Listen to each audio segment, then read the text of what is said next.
It helps when I unmute myself, you know? Last Friday, my issue was that I forgot to mute myself completely, and so then you guys could hear me like testing my mic and stuff. And now this time, I forgot to even unmute myself. So we're a little scuffy. So hello, I'm Ray, and we are streaming blacksmithing. Today is Monday, and it has been such a crazy weekend. Um, Saturday just flew by. It was all errands all the time. And Sunday, I spent half the day in the shop and the other half of the day at my nephew's first birthday party. So exciting.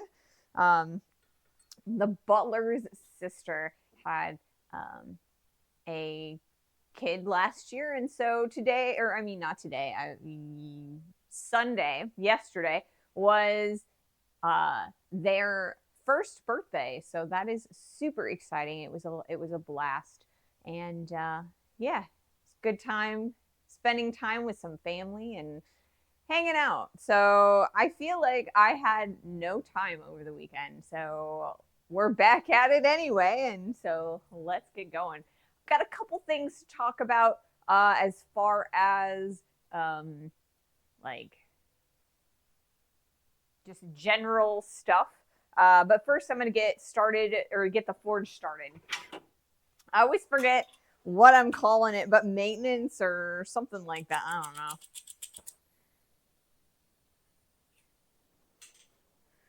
General things. All right, let's start this forge.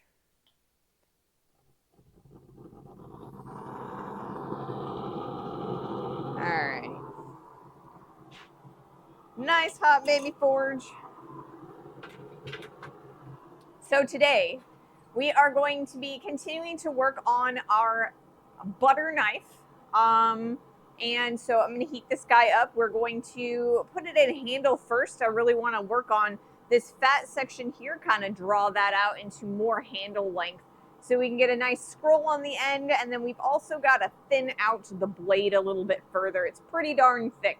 So I want to lengthen that blade. I think I'm pretty happy with the width this direction, but I want a little bit more length on both sides. So we're gonna start by working on the handle, and then we will work again on the blade. But we will finish this guy today. That's the goal.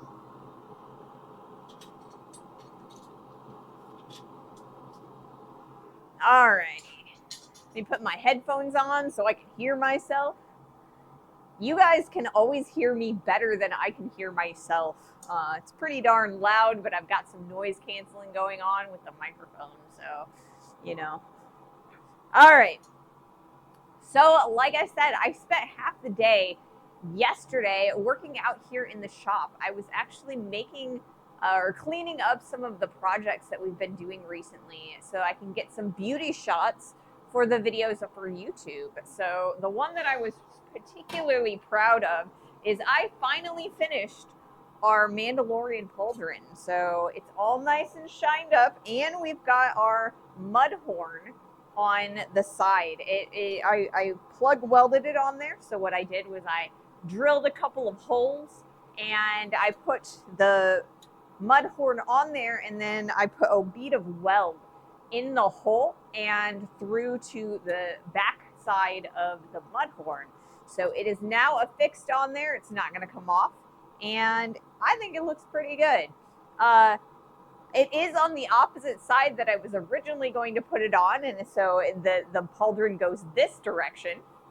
And because I forgot that I needed to mirror the pauldron when I designed it.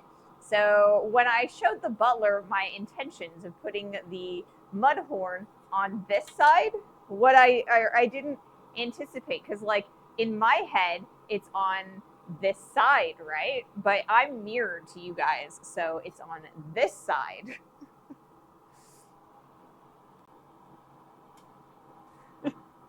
So I'm pretty happy with how it came out. I put it on the correct side for show accuracy.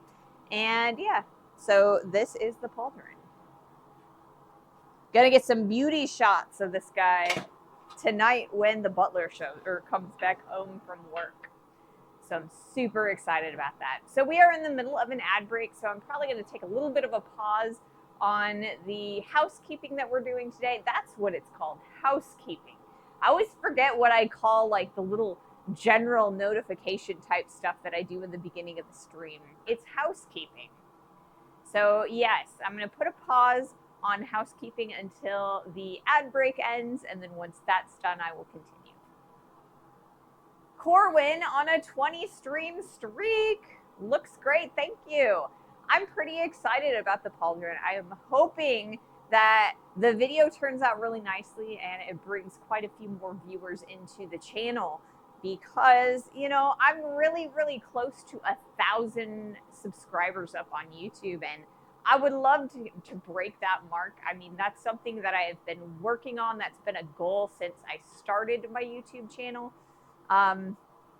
Now I really just need more people to watch more of my videos, you know, longer duration. That's how I get my monetization over there. So hopefully, you know, within the next few months, I can get a few more eyeballs on some of my videos. So I'm hoping that the pauldron brings a few eyeballs to my channel. So let's see. I want to give you guys a warning right now that there is a very strong chance that we will have a little bit of lag, and there's a chance of a dropout today. When I was on Friday, I told you guys that there was a whole big backup of cars in front of my house because I live on a busy street. Anyway, turns out that they put a light over there, and there is a 1-lane road in this little construction section. They are redoing the overpass and then some of the road in front and behind of the overpass, and so there's a chance that because they're digging and they're also messing with the lines up above. So I'm hoping, fingers crossed, it doesn't affect our internet, but it could. Hey noobs, welcome to the stream. But other than that, we should be fine. But like I said, they are kind of jostling some of the cables. So fingers crossed, we get a smooth and nice, you know, bandwidth for the stream. But hopefully, you know, they get this construction done quickly, because, you know, it's never fun to have a backup in front of the house. It's never fun to have intermittent internet problems. All right. So yeah, today we are going to be working on the knife that's in the forge. We finished up our spoon and our fork over the past couple of streams. We finished this guy last Monday, I think. Maybe it was last Wednesday. The spoon we finished on Friday, so we've got these guys going on. So I guess they kind of look like this, you know, if we were to put them like, you know, next to each other. I think they look pretty darn good together. I wish I'd have had a little bit more length on the spoon so that the curves, the scrolls, could be a little bit more symmetrical on between the two of them. But overall, I think I'm pretty happy. Hey, or hope they don't cut a line. My internet has been knocked out for a few times by a squirrel or some other animal chewing on the cord near the distribution box. Ugh. That's happened to us too, where like squirrels have been like running on the cable that goes from the street to our house. It knocks and it jiggles out the internet sometimes. If they come knocking on the door for you to forge or fix one of their tools, make sure you charge $120 an hour. Well, you know, that's not bad. I used to charge about between $30 and $50 an hour for my blacksmith work back when I was charging for it. And I was charging about $20 an hour for sewing. So I did a little bit of sewing occasionally, some cosplay type things. But yeah, these days I don't really charge for my work, mostly because I talk to you guys in the middle of my projects all the time. So I can't really set a clock and just like time how long things take me. So, you know, I don't necessarily think that it's amazingly fair to charge people for the time that I talk to you guys. So, I would have to, go through all of my streams and kind of tie them where I'm actively working. So I tend not to charge, I tend not to sell things at the moment. Maybe some other time, down the road, I might figure out a good equation for it. Or, maybe talking to you guys and streaming becomes part of the charge, part of the premium that is my work. You get to watch me live make your project. So I don't know, we'll see. Maybe one of these days I'll start taking commissions again. I'm starting to get to the point where I feel like I can finish a piece of work and get it out in a reasonable amount of time, or at least I can predict a reasonable amount of time that I could get it out. So I don't know. We'll see. Maybe one day. All right. What else? So this week's video will be the pauldron video up on YouTube. And then next week's video will be the fork, knife, and spoon video. We're going to combine them all into one video. So my next project that I will be starting on Wednesday, we are going to take one of the coil springs that Corwin sent us in the mail, and we're going to take a look and we're going to play with it. I'm planning on taking a few chunks of this. I don't want to straighten the whole thing, but we're going to cut a few sections of this off, and I'm going to make a set of punches and chisels. So the goal is to make 4. I want to make a flat chisel, a curved chisel, a round punch, and a square punch. So we're going to do 4 of them. So that's what we're going to turn this guy into. So if we end up making or, finishing the knife before stream ends, I might start working on this. There is a little bit of a weird coating on here, and I don't really want to put it in the forge, but we'll definitely cut the sections out and see what we can do about removing some of this coating.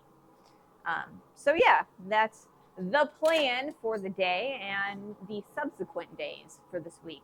I'm hoping that I can get all 4 of the chisels out by the end of Wednesday. So then Friday, I can start making a ladle.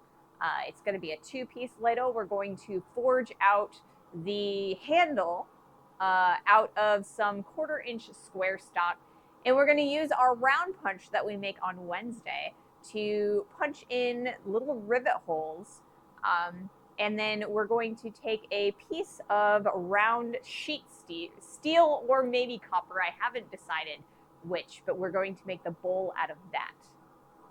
So I'm super excited about this week. We should have some pretty interesting projects. And yeah, so I hope you guys have some fun this week. I know I will. I'm also this weekend looking at moving my fabrication stuff into the other shop, like the small shop. So right now I have the drill press in there, I have the bench grinder in there, and I think I want to put the welder and the welding table in there and just turn it into a fabrication shop. That gives me a little bit more area and space in front of the camera, or like I can shove the camera back and reclaim a little bit of my floor space, so that maybe we can start making a few larger scale pieces. I would love to make a few pieces of furniture, so that is my goal with that. So if I can manage to get all of the shops functional, maybe we'll do a shop tour video. We shall see. All right. Looks like we've got plenty of heat on the knife, so I'm going to pull it out and we're going to do our first heat. Let's put the inset right there today. And I'm going to hit record. That way I don't miss sections. Alrighty.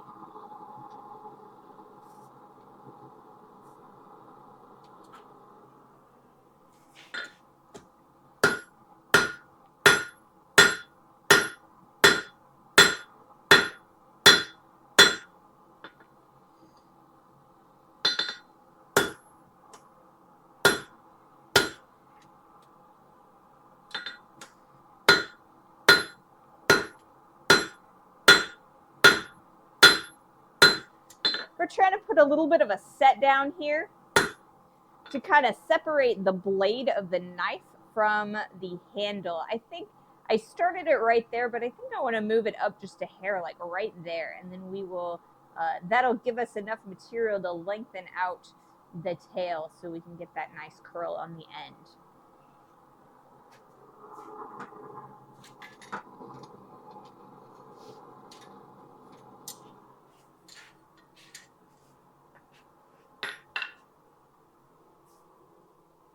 All right.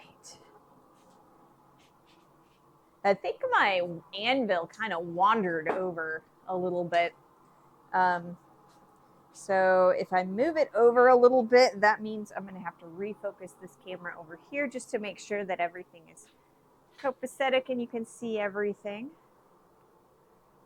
I moved it, like I turned it 90 degrees because while I was working on the pauldron, I actually went over it again with the chasing hammer. So I had the ball on the post vise and we were going in and flattening all of the lumps and bumps that got put in when we were making all of the ridges and the edging. So we had a few places where we had some bump ups and a little bit of divoting. So I fixed that and I had to turn the anvil so I could get over to the post vise. So traveling anvils. It's a good thing and also a bad thing, you know?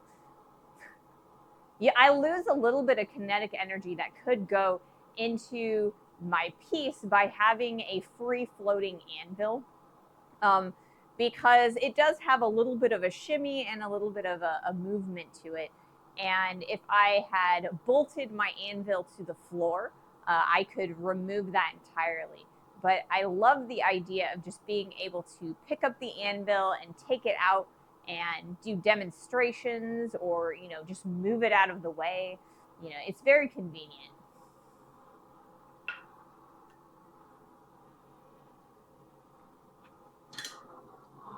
We've got plenty of heat on that very rat tail end of it, but I want to heat up that little bolster section.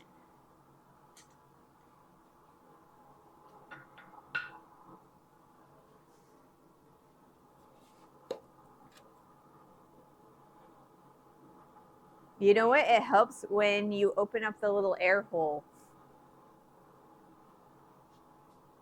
So I talked a little bit about what I did over the weekend. How about you guys? Did you guys do anything fun over the weekend?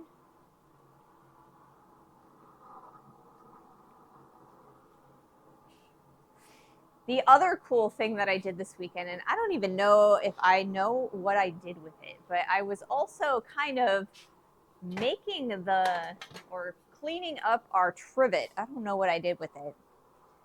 I don't know what I bet you it's over by the bench grinder. I have a wire wheel on the bench grinder and I was kind of cleaning up the trivet. So it's probably still in there. But yeah, it looks really nice. I put little stoppers on each of the legs so that when you set down the trivet, it doesn't collapse outward. And yeah. Other than the usual duties over the weekend, I played some Jackbox games with streamers and helped a friend set up Linux. Ooh, Linux. I think the last time I used Linux would have been in like 2004. I bet you there's been significant progress in Linux. And, you know, I mean, that's been what, 20 years? Man. Yeah, he's trying to avoid Windows 11 by using Linux, even for gaming. So, yeah, there's such weird stuff going on with Windows 11. All of the AI that's going on with that, you know, they kind of force it down your throat a little bit. But I've never really found, I don't know, I don't have to use it, so I don't. But I don't know, maybe it's watching me, and I don't know, maybe I should go and do Linux. As long as I can play my games while using Linux. I don't know. I heard that you have to run emulators, and I don't think that would be very fun, but you know, like I said, it's been 20 years since I've used Linux, so it could be different now. All right, let's do a little bit of work on that bolster.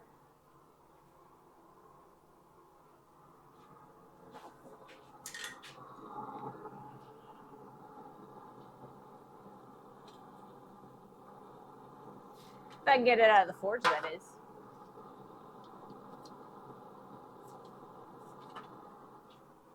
All right, I'm going to put a sit down or a set down right here. Or I'm going to almost drop my piece, but that's all right. You know what? You know what? Goodness gracious.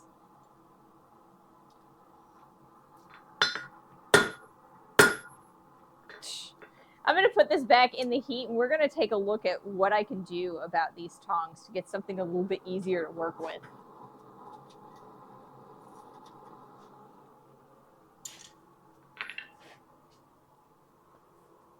I've got one computer with Linux for most purposes, especially online shopping and banking, and I have another computer with Windows 11 for the few apps and games that require it. What do you think is happening with the tongs? I think what's happening is I built these tongs with kind of an open angle, and because the knife itself is pretty thin, it's kind of shifting and shimmying in there. And so what I need to do is grab a different set of tongs that are a little bit more designed with that in mind. I've got this set of tongs right here. These are specifically for knife making. I don't like using them because I made them at a 1/4 inch stock, and so they're a little bit more flexible than I want them to be. But they have a much shallower groove that should be a little bit easier to grab our piece of steel with. So we'll see. If not, I have about, 3 or 4 other sets of tongs that we can try out, see if they hold the piece a little bit better. Ah, that's why blacksmiths have so many tongs. They're not duplicates, they're different designs. Exactly. I have lots of different sets of tongs.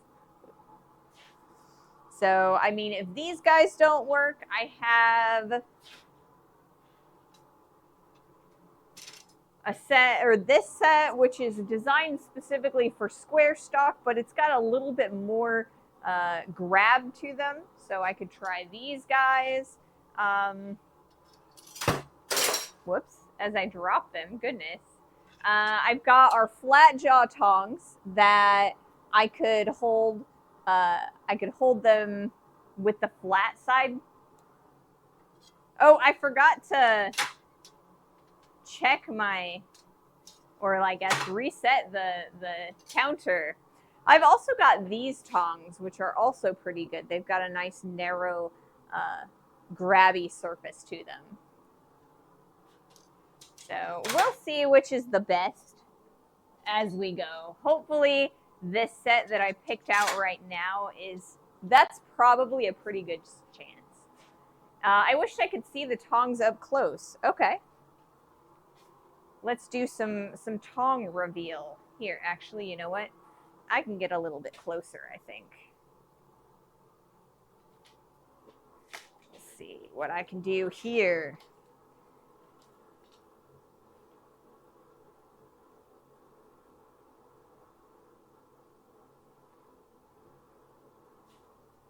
Okay.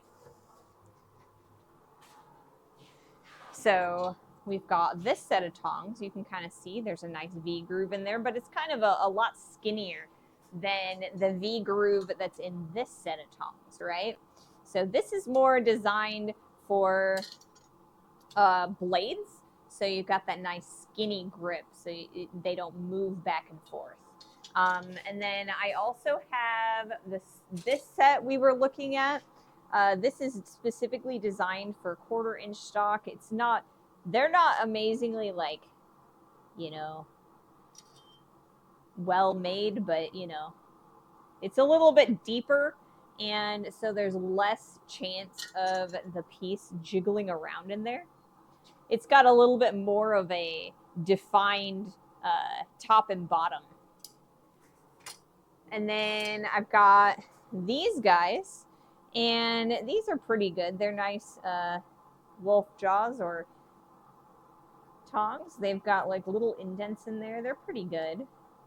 We could attempt to use these guys. And then the last set that I was looking at using was our flat jaws. And we would pretty much be using or holding onto the blade in this direction and just, you know, hoping that it doesn't go up and down, but it definitely wouldn't go side to side. So I hope those were a little bit closer up view for you, that you could see those.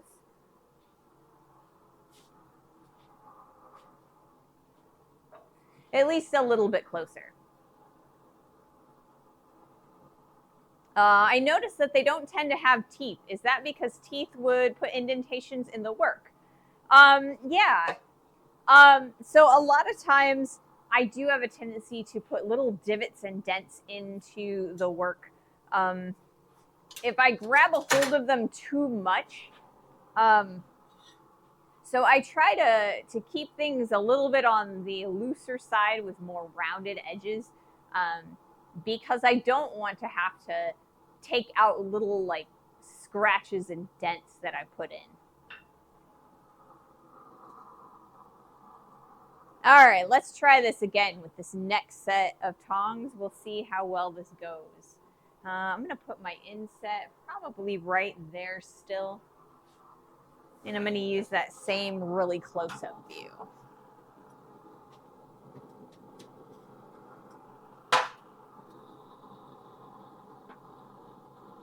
Oh, this might be a mistake as well. Okay, let's see if I can get these to work. Okay.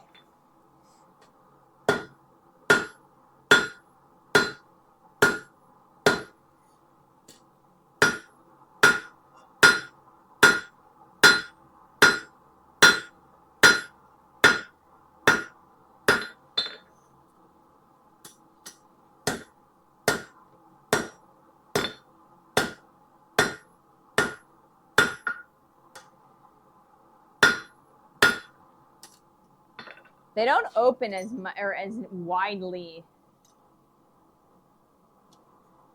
as my other set. So they're doing a little bit better though. All right, more heat.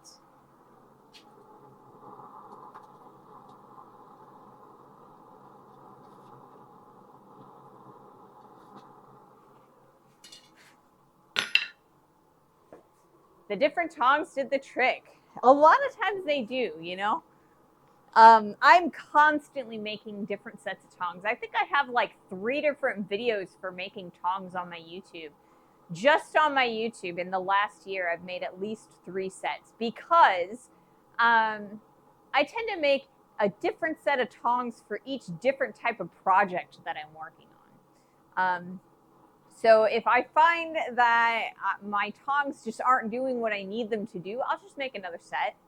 And it's relatively easy.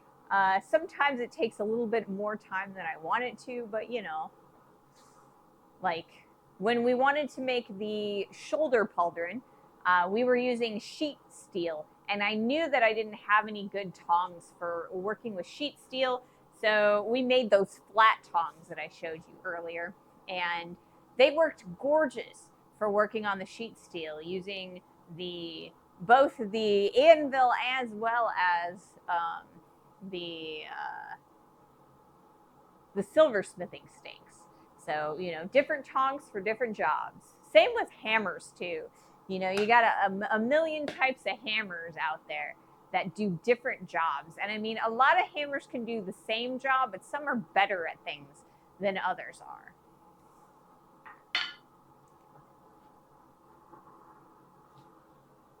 So yeah, I like to have lots of different tools. Different tongs for different jobs. Yes, that's exactly right. Is there a function for a quote?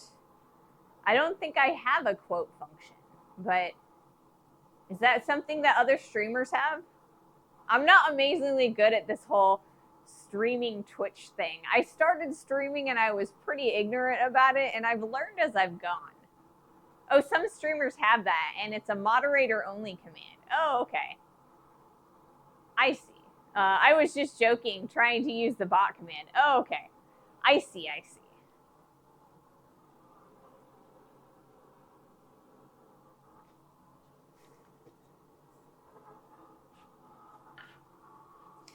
Yeah, I think the jobs of these tongs are working pretty darn well for what we're trying to do. The handles of these tongs, I was trying to be lazy and not have to draw out the reins, and they're just so thin. I'm always afraid I'm going to bend them. All right, let's do another heat. We've got an ad starting in about 3 minutes, so I want to see if I can't get one done before the ad starts.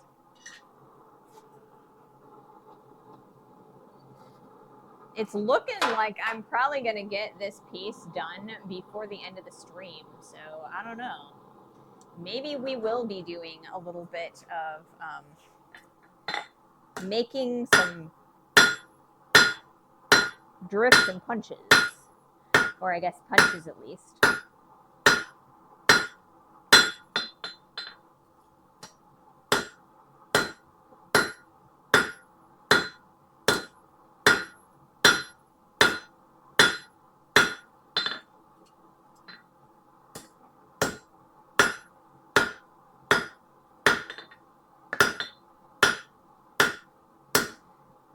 All right, that's a little bit nicer looking set down right there. I want to move it down a little bit further so that we've got a little bit more defined edge of the blade.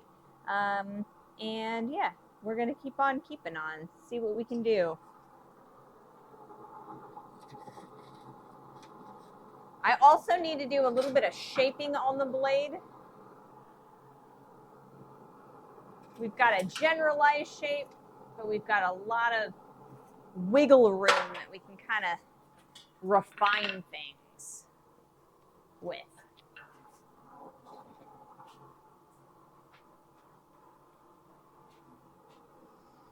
So yeah.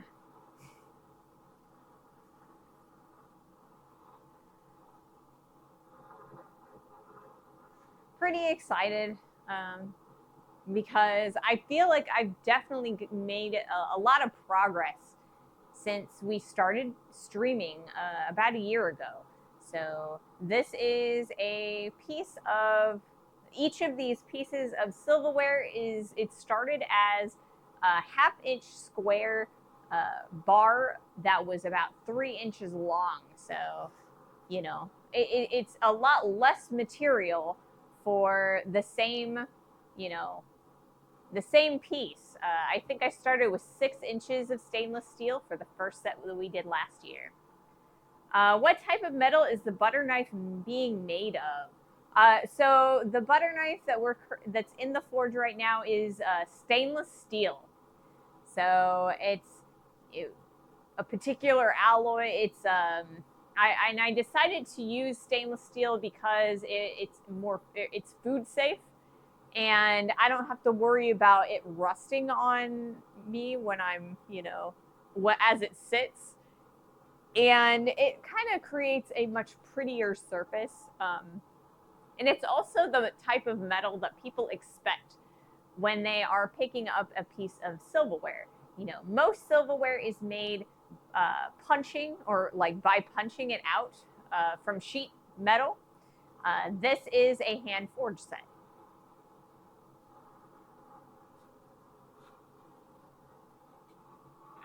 All right. But yeah, stainless steel as opposed to mild steel. Mild steel is typically what I will normally use for my projects. It's a 1019 alloy, which is a very low carbon steel, but it does also very much rust very quickly. So the stainless steel will ensure that these pieces of silverware will be useful for a long time. before I have to clean off rust anyway.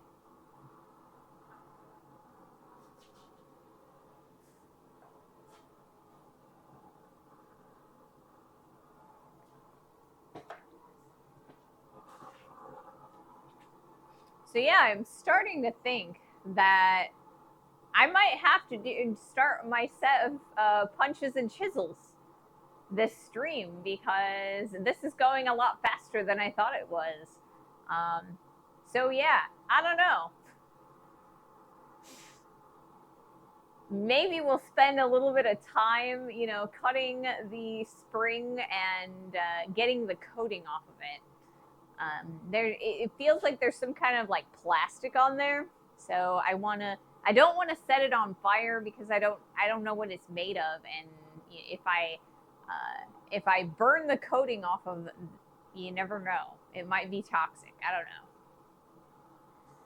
It's like a rubberized plastic, or maybe just regular plastic. It kind of feels like and I'm talking about the coating on this spring. So it kind of reminds me of like the stuff that coats wires. So yeah, I can kind of rip it off and there's little chunks. So I don't necessarily want to set it on fire, but I also don't want to spend a million years trying to get it off either.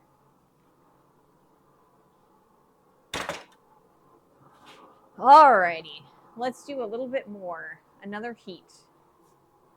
Back from ads. Yay, ads. Not yay, ads, but yay that you're back from them.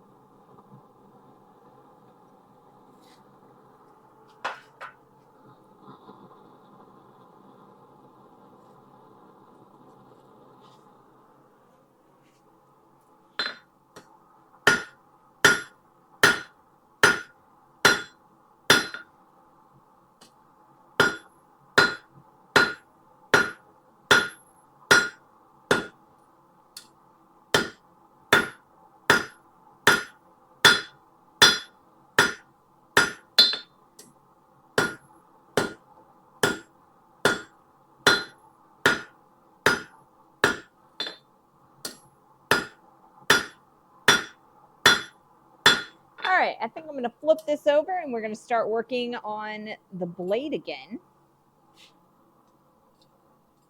Let's see if I can't grab a hold. I don't think these are the right for grabbing a hold of the end, so we'll change tongs again.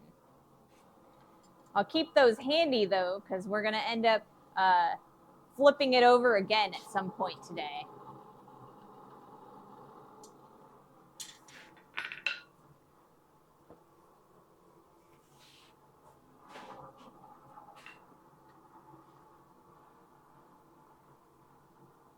All right, so I'm pretty happy with the width of the blade as is. I'd like it to be just a little bit longer, and we've got quite a bit of thickness left. So I think what we're going to start working on is drawing down the blade a little bit, making it a little bit longer and thinner.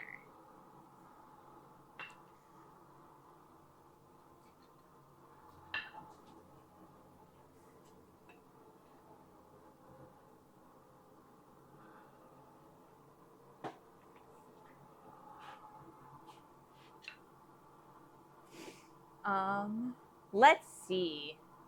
What else can we talk about? I did talk about the projects for the rest of the week. So I'm also considering doing a set of scissors. I've been wanting to do a set of scissors for a little bit now, a couple months. I saw a couple people make some scissors on YouTube recently, so that's kind of inspired me to push up that project a little bit. When I went to Indiana, Nate, one of the artists that was demonstrating there, he was making some really delicate, really delicate measuring tools, is what I'm trying to say. He was making some compasses and some stuff like that, and I was really interested in doing or trying my hand at it. At the time, I wasn't confident in my ability to kind of create things that were symmetrical and that were refined well enough to create something that delicate. And I think I'm starting to get a little bit better at it. So I think scissors is, you know, a safe bet for, you know, attempting to start a project like that. So that's basically doing 2 of the knives that we're currently doing right now, with a little bit more sharp of a point, and a little bit more refining on, you know, the blade. The shape of this blade is a little bit more amalgamous right now. It's kind of like a blob, and I need to refine it a little bit more. So I'm going to do a little bit of practice, or at least I hope I'm going to try it, to see if I can do something like that for a pair of scissors. And I now have the coil springs that Corwin sent me, and I also have a piece of sucker rod, which is a part from an oil rig, or like for sucking oil out of the ground. And so I've got a couple of different metals that I can try and use for it.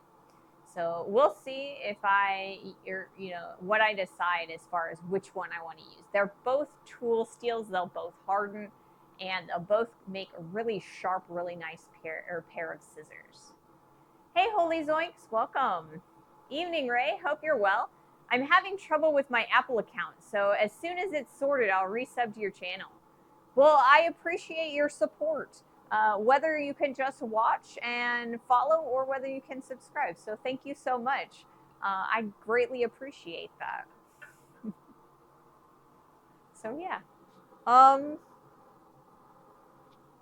Let's see, what else is in my brain as far as projects?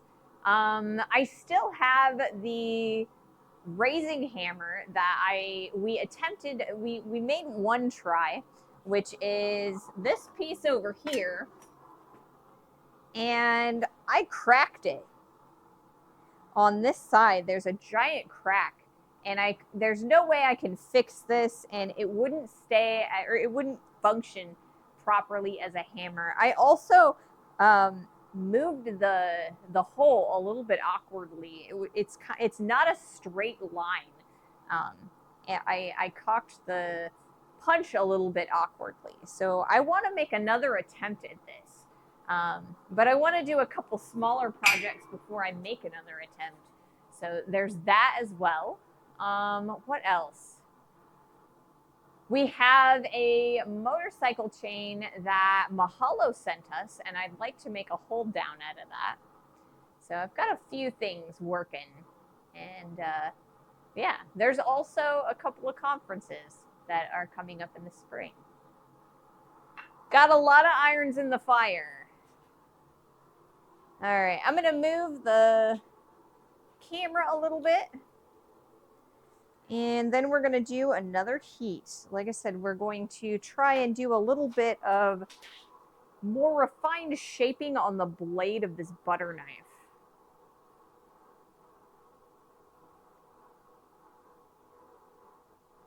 There we go. Giving myself a little bit of area specifically so I can put our inset so that you guys can see pretty well.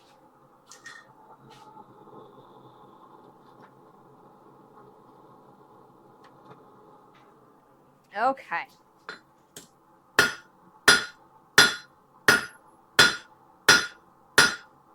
Thin that out just a little bit, and then I'm also going to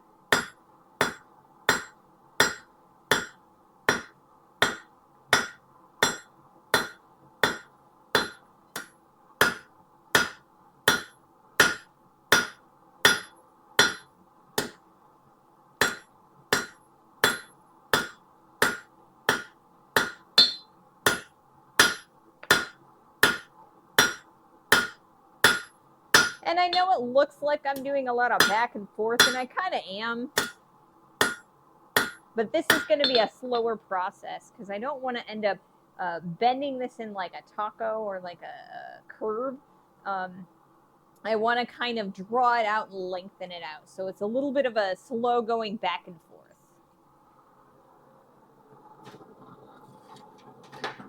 grab some more heat. Scissors are a very practical tool. I have read about hair cutting shears that are precisely built and tensioned. What tension method do you plan to use? A rivet or screw, or a locking screw system? General purpose scissors tend to have a screw that loosens over time but has a flat or Phillips head, so they can be tightened occasionally. So my plan is to rivet them together. But there's a lot of precision filing and grinding that needs to be done so that they fit, or the blades fit together precisely. So while I am doing that special refining pass, I will probably be using a screw and a bolt to kind of hold them together so that I can kind of make sure that they're the right size and angle and they fit together tightly. So the idea is to kind of create them like a set of tongs, or I guess that's kind of my plan. They do require a little bit more precision. So I think that's going to be mostly accomplished with grinding and filing. Good idea. Yeah, it's a lot easier to grind them precisely when they can be disassembled. Exactly. And I don't want to like over grind when they're already riveted together, you know, because if I over grind one side and there's like a little hole almost, or a gap in between the two, I can kind of pull them apart and get and kind of resurface them a little bit easier, you know. So we'll see. It'll be a lot of hand filing, so I don't know. I think it's going to take me a little bit of time to do that project.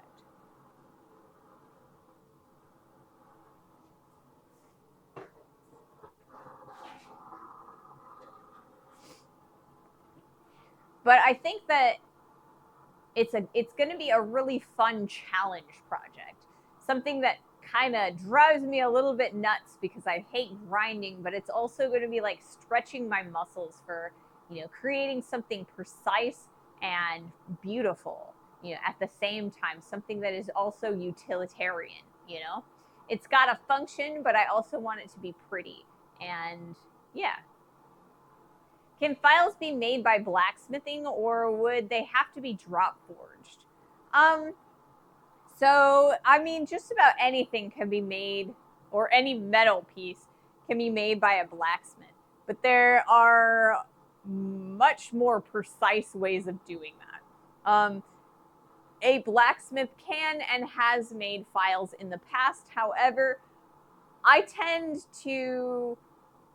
would say that you're going to find a much more precise and well-made file from a manufacturer than you are from a blacksmith. There just isn't quite the same.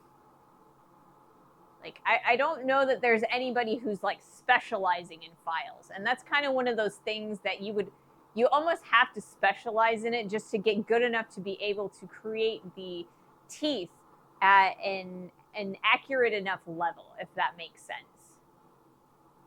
When you're filing, do you use alphabetical or numerical system?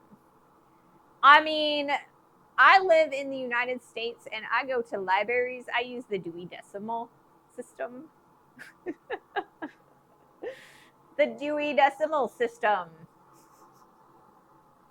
I remember learning that when I was in grade school, and I don't remember much about it, to be honest. I feel like when I learned it, it was before the internet and before like Google and Wikipedia, and so we learned the Dewey Decimal System because we knew that the teachers were trying to teach us how to research and do papers and things like that.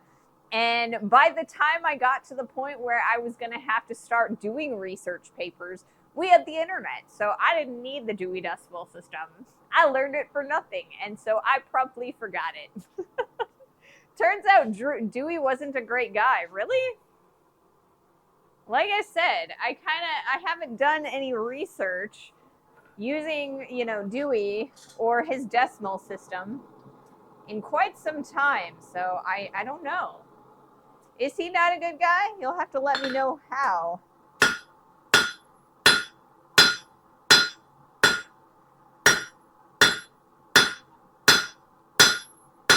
We are continuing to lengthen and shape our butter knife. Or I guess the blade of it.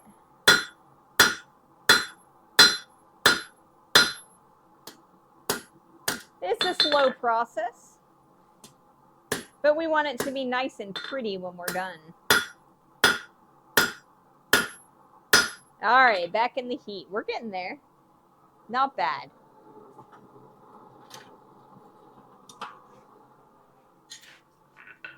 Hey, Yankee, welcome to the stream. I feel like it's been a while since we've seen ya. Maybe you're streaming earlier. Welcome, welcome.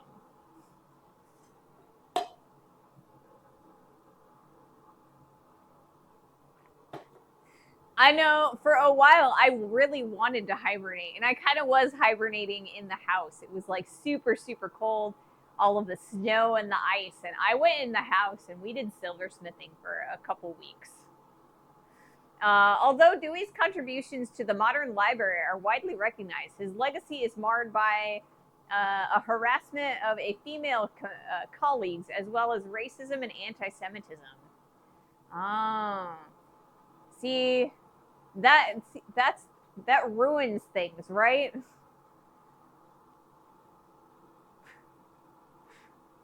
Welcome, Ping. Thank you so much for that subscription. Thank you so much. Welcome to the stream. Greetings. Yankee, yes, hibernation. Yeah, I mean, it was super duper cold. So, you know, and that was here in the Midwest. I can't imagine how cold it was and or is on the East Coast by you guys. I mean, all that snow and ice. Gross. It was bad enough here. We had about 8 inches a couple weeks ago. It is all gone right now. The only evidence is the mud that's left behind. Cold AF, right? I'm so glad that it's starting to warm up. I mean, look, guys, all I have is one sweatshirt on today. I mean, it's getting pretty warm. I'm pretty excited. I am not looking forward to necessarily the 120-degree days that are in store for me this summer, but we're getting into the spring season, and I am on it. Let's go. I don't want any snow, ice, or cold.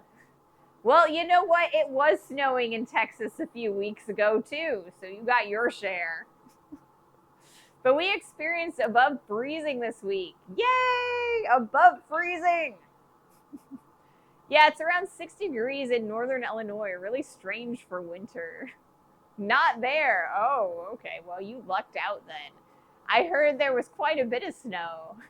It got cold. Oh, okay. So yeah, I don't know. I guess because I live in the southern Midwest portion these days, we have at least one day of 60-degree weather every single month. No matter, well, I guess not every month, because I mean the summer months it's always warmer than that, but at least 60 degrees every month, at least one day. Houston area, not so much. Okay. Dallas area got snow. See, Texas is so flippin' huge, you know?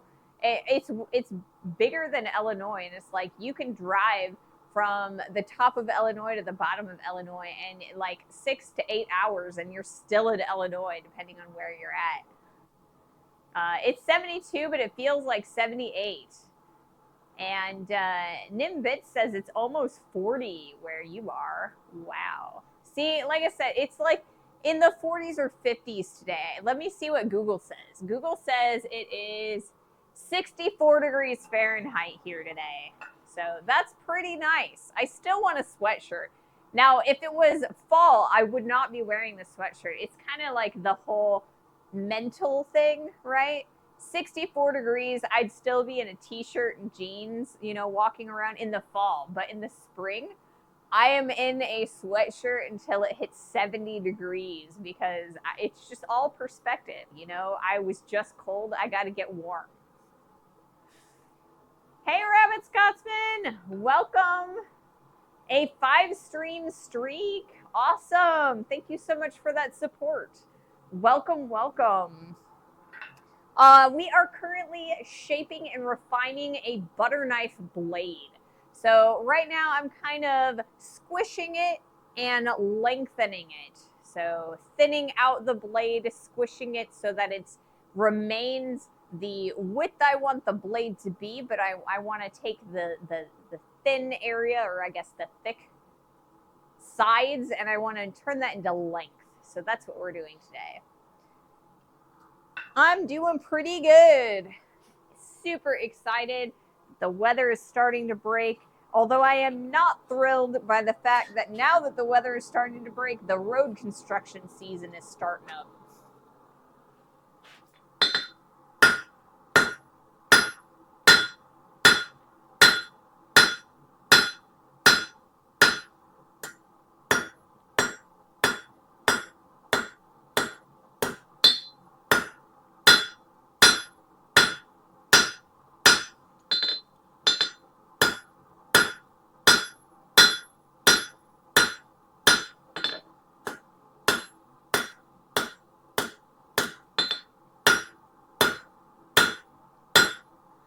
I'm going to grab a little bit more heat. We've got a nice blade going on there. I'm pretty happy with that. The shape's really nice. It's still a little bit on the thick side. That's going to give us plenty of material that we can grind off while we are, you know, taking off the scale and kind of getting that last refinement shape.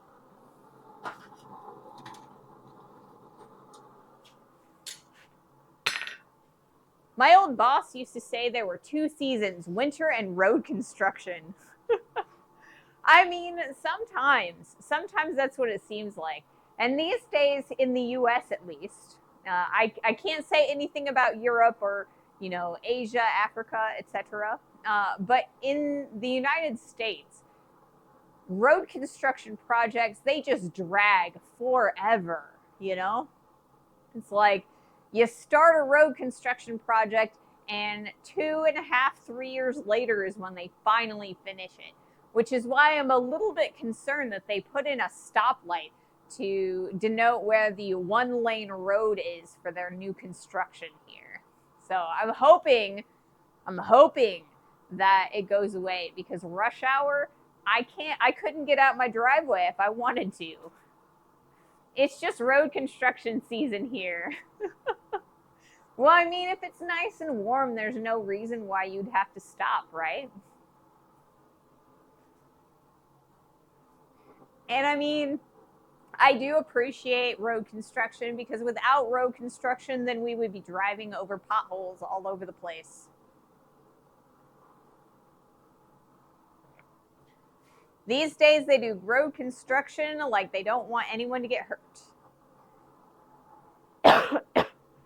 I mean, I appreciate that, because it is so dangerous for like highway construction for the guys, because people will like fly through those construction zones, and you know, you put even like a toe outside of the little coned-in area and you're gonna get clipped. So I do appreciate that. I want the guys who are doing the construction work to be safe, and I want the people, the cars, to be safe too. But it's still obnoxious that it takes so long. And it still takes forever for them to complete their projects, and the roads are terrible. That's one way to clip your toenails, right? I hope you're wearing steel toes, because, you know, that car just drove over the toe cap. But yeah, I mean, I feel like I live near St. Louis, right? And there's this main intersection where 40 and 64 and 70 all meet together. And it's just like a giant disaster. And for a while, when they were rerouting 70, It took them 5 years to reroute it. It was awful. Yeah, it's just crazy the amount of time that some of these projects end up taking. And really, it's because they start a project because they have funding, and then the funding dries up and they just don't give any more funding. And so it just stays, and it's always under construction. All right, we've got another ad break starting in about 3 minutes, so let's see if we can't do another heat. Ask Yankee about the big dig. That sounds like quite a expedition-y project. The big dig.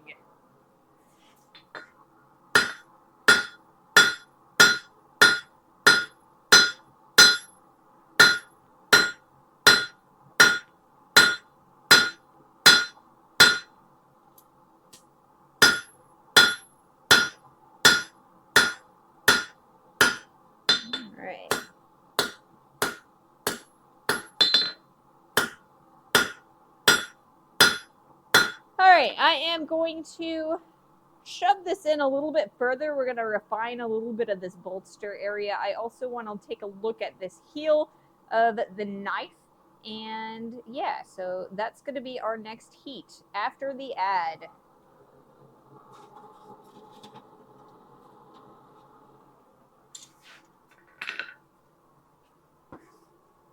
Planning began in 1982 and construction was carried out between 1991 and 2006. The project concluded in December 2007. Oh my goodness. I mean, really? That's like more than a decade. That's like 15 years.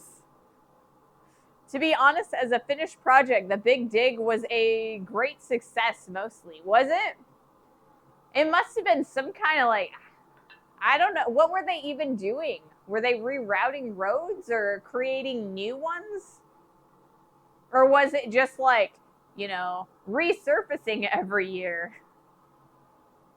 That is crazy. I don't think I have ever seen a project take 15 years. Like I said, about 3 to 5, that's about the longest project that I've ever seen.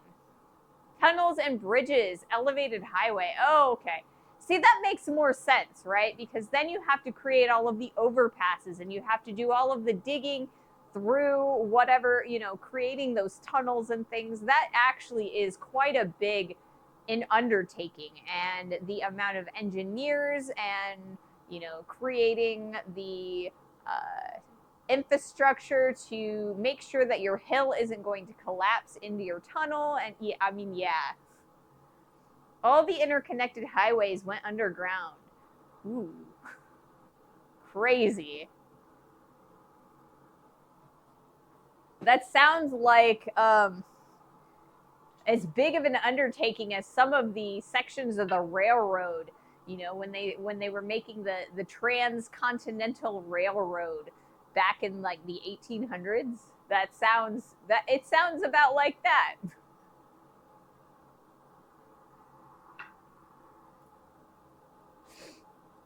But yeah, that's crazy. It was very much like that. Yeah. At least that's what I, you know, when you describe that, that's what I thought of. The cow paths of Boston.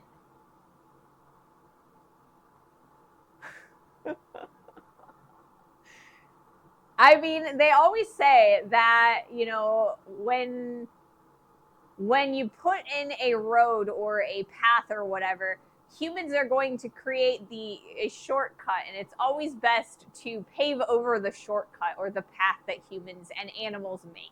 So I don't know, maybe that's it. All right, so we are in the middle of an ad break, and once that ad break is done, we're going to take another heat. Like I said, I kind of want to refine the set down between the base of the blade and the handle. I want to get a little bit more length on the handle if I can manage it, because I do still need to put the scroll on the end of it. because I need the whole thing to kind of match. And so we are going to take a look at the spoon and the fork that we've already made and kind of compare this knife blank and see what we've got.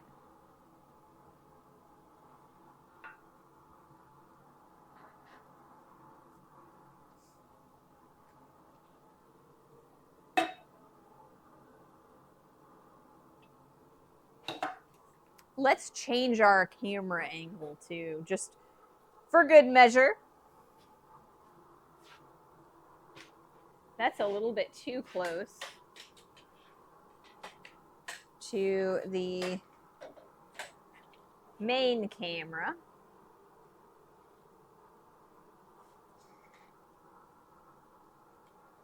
And that's still a little bit. There we go.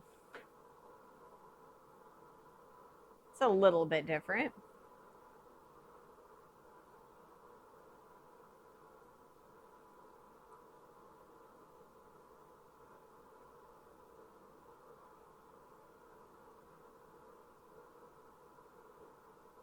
There we go.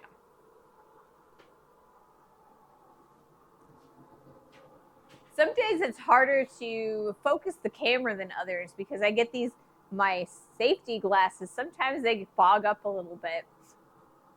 When it gets hot, particularly, because then when I start sweating, like the behind my safety glasses fogs up.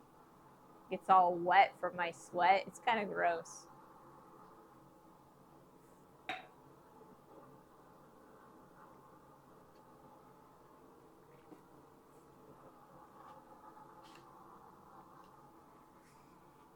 All right, it looks like we're done with our ads for the moment, so let's take another heat. We can talk a little bit about, let's see, making it hard on myself to see where I can put the inset.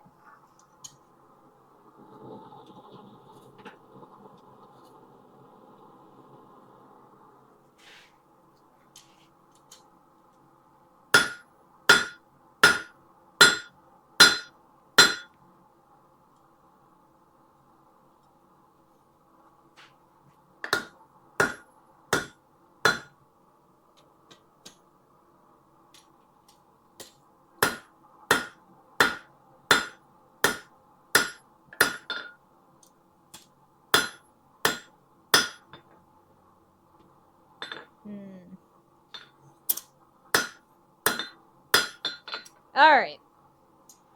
So I'm pretty happy with that shape overall. Let's take a look at how it compares to the other two pieces in this set. I move that over there. So it's a little bit on the shorter side, but I mean, normally a knife is on the shorter side of the set. At least the handle is, because usually the blade of the knife is pretty darn long and it takes up a lot of the length of the piece as a whole.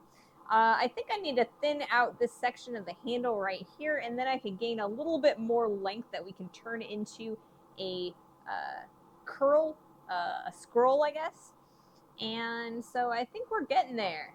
We're getting there. Not bad. So I'm going to turn this around.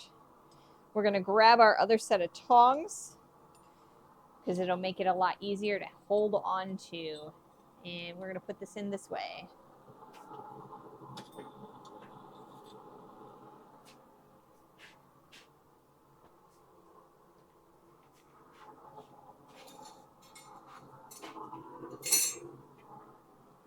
Slowly but surely, we are getting a nice set of really modified silverware. You really can't tell that we started with those little 3-inch blocks of steel. I've done quite a bit of modifying on the shape, and that's exactly what I wanted to see. I wanted to see how well we could kind of do that. The first couple of silverware that we did last year I did a little bit of modifying for, the spoon bowl and the tines of the fork, but I didn't do a lot of modification to, you know, the handles, or I guess I did a lot less modification. This one is a lot better than this one, but you can definitely tell that this started as a block of, a square stock. Um, and this one, it's like I said, it's a little bit better, but you can still tell that it started out as a block of square stock. And those ones, I feel like you can't really see the. It's a lot harder to see what I started with, if that makes sense. We've done a lot of drawing out and a lot of manipulation on that steel. And that's exactly what I wanted to see.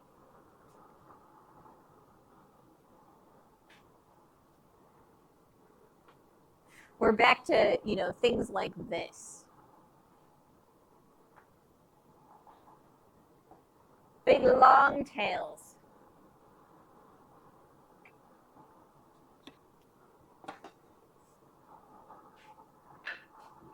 So, alrighty. Let's do another heat.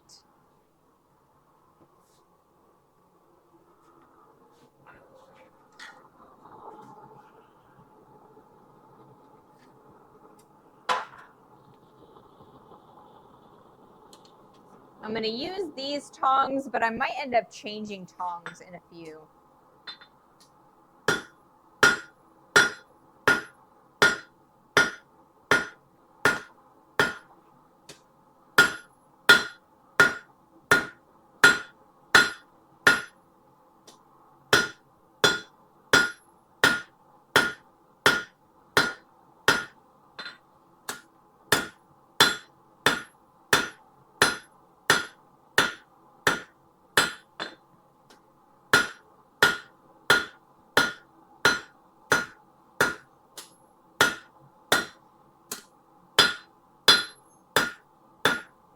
All right, more heat. Like I said, we're trying to lengthen this out, thin it up so we can get a nice scroll on the end.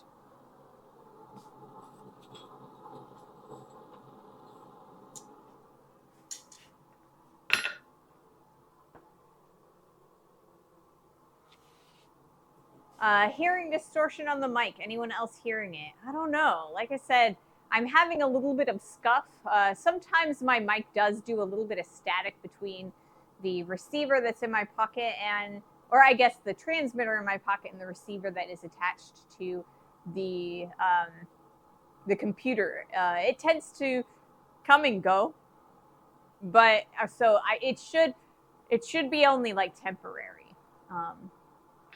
But this set of mics is getting a little bit on the old side. It's kind of exceeded its life expectancy, so I'm going to use it until I have to replace it, but hopefully it's not too bad.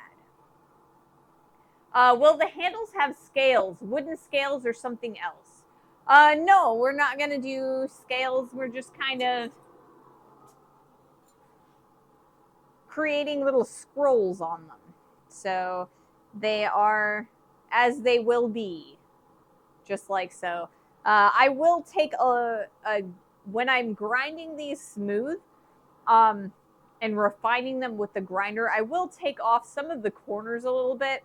There is still kind of a sharp corner on these guys, so I will take a pass over those edges to make them a little bit more pleasant to hold on to. But overall, I think they feel pretty decent in the hand, so I'm pretty happy with the way they are.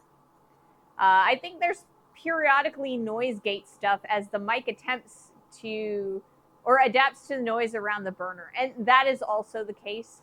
I have a pretty hefty noise suppression filter on the mic, so I wear headphones because I can't hear very well. I can't even hear myself talk without the headphones, but you guys can hear me using the noise suppression.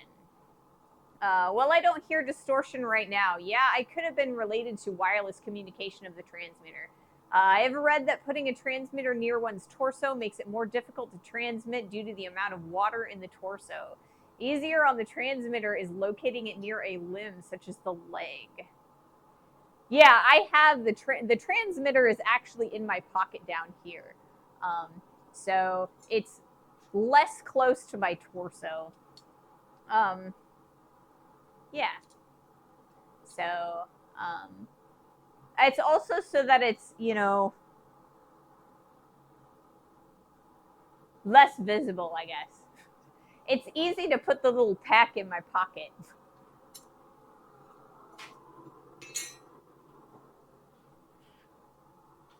So I have like a little lav mic that sits right here.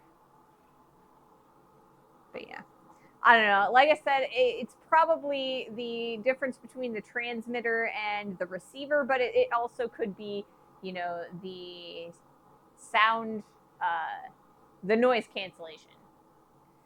Although in your pocket could end up being close to the anvil, which is a big hunk of metal that could block wireless communication. I mean, yeah, it could be. Try standing right next to the anvil and speaking like so. I'm now like on the anvil. I don't know. There's also a couple of magnets on the anvil. Seems okay. Like I said, sometimes there's just a little bit of interference.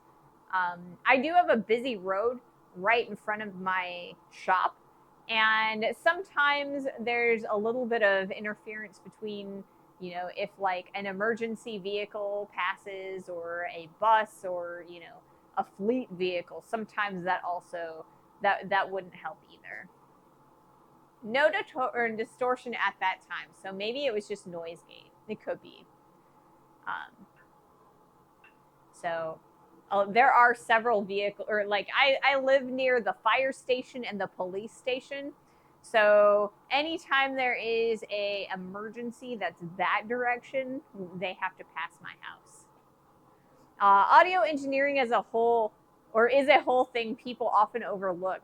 Overall, I think you're all right. I try. Like, when I first started, I didn't even have a microphone that I used. I just used the onboard mics. And that was also awful because you couldn't hear me between, the forge noises. So, let's talk pizza, pineapple. See, I'm not a big pineapple person in general, on pizza or otherwise. Sometimes I do eat it on pizza, depending on, if I have pizza, I'm hungry, and there's pineapple on it.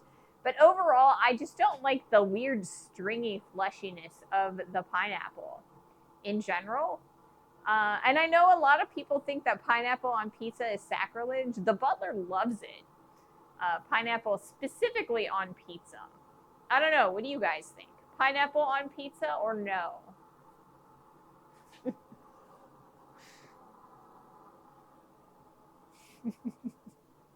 All right. I'm going to do another heat. You guys can tell me all about what pizza toppings you like. I'm pretty basic, to be honest. My favorite pizza topping is pepperoni. I have a few others I like, but pepperoni is my favorite. Super basic.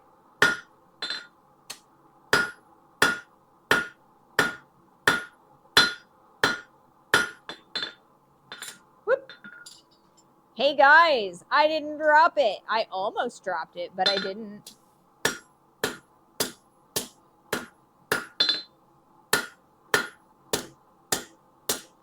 Alrighty, so now I am starting to kind of clean things up, make sure they're nice and flat and ready to go. I will do one more comparison between the pieces. I think I've got a little bit of a tail, just enough maybe for a shorter curl. So I think it'll probably match the curl on the spoon. But I think another pass on the handle and another pass on the blade, and then I will do that scroll.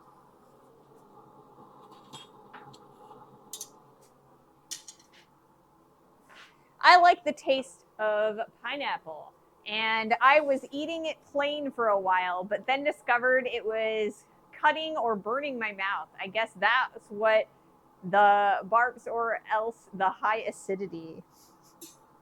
Yes, pineapple is one of those foods that eats you back. We often get pineapple bacon pizza, sweet and salty. The butler's favorite type of pizza to put pineapple on is actually pepperoni and bacon. So you get pepperoni, bacon, and pineapple all on the same pie. Okay, but if a hot dog is a sandwich, is it a burrito or just a Mexican crepe? Ooh, that one. What constitutes a sandwich? What constitutes a crepe? What constitutes a taco? And what constitutes a ravioli? That can be a hotly contested debate topic.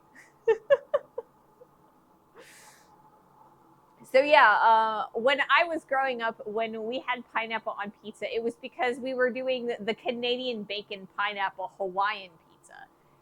My aunt absolutely loved that. That was her favorite kind of pizza.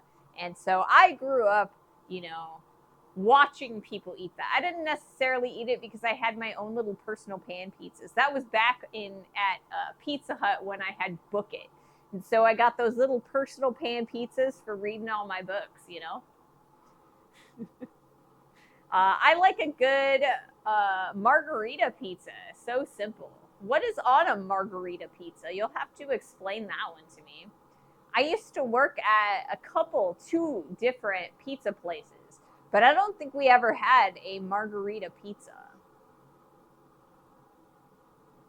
I used to do all kinds of crazy things at the pizza restaurants that I ate at. The first one was called Pizza World. And that was a very hand-tossed pizza place where, they made the dough with like flour and a little bit of sugar and, the salt and stuff like that, like the rollout, and use your hands and flip it up in the air kind of pizza. And then the second place that I worked at was a place called Emo's Pizza. And they have super, super thin cracker kind of crust. And so those actually came frozen and you put the toppings and the sauce on them. And then they get cut into squares. Hey, Mahalo, welcome to the stream. We are talking about pizza and making a butter knife. Margarita pizza is a mozzarella, fresh basil leaves, and extra virgin olive oil. Oh, okay. I like that too, but when I worked at Pizza World, we made that pizza, and I think we called it like something else. What was it? But it was more like a breadstick almost.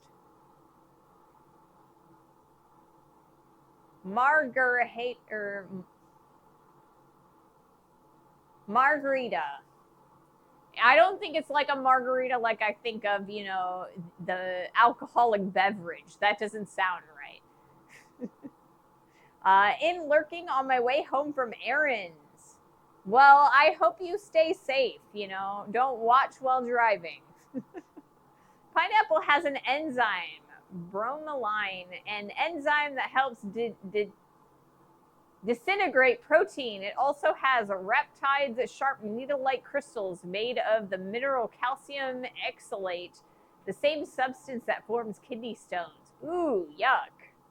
Kidney stones is icky. I do not like kidney stones.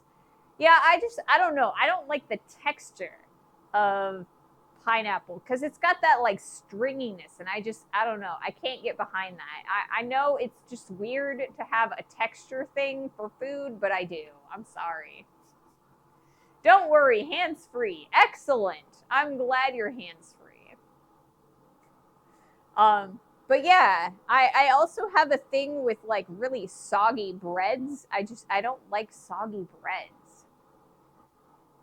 My mouth would burn for hours after eating plain pineapple sometimes. I mean, yeah, it's very acidic, When you eat pineapple, it tries to eat you. Yes, it eats you back. All right. Let's do our next heat on the handle. I kind of feel like I thought that I was going to take all day for this, and so I didn't really prepare another project. And then for a little bit, it seemed like we were going to finish it. And then I kind of started delaying it a little bit.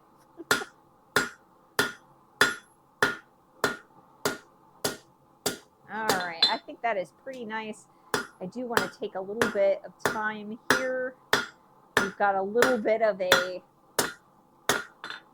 weird slant that I'm going to take care of real fast.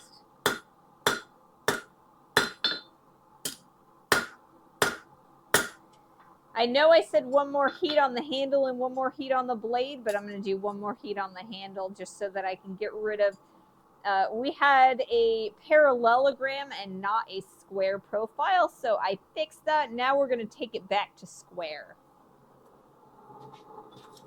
Then we'll go back to the blade.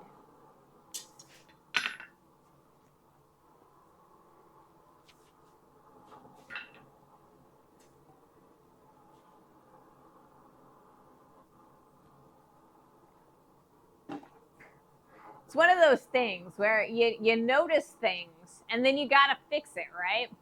I'm trying to make this set really nice, really refined, to kind of showcase the difference between the first set of silverware that we made and this set. So I got, if I see it, if I notice it, I have to fix it, you know? So once we get this handle taken care of, we're going to go back to the blade and kind of refine the shape a little bit, kind of trying to take any weirdness, lumps and bumps out of it, and maybe thin it out a little bit. I don't know. I think what I should actually do is use the grinder to kind of flatten it out and thin it out a little bit more, because I like the shape that I've got, and I've got plenty of meat on there that I can really refine it.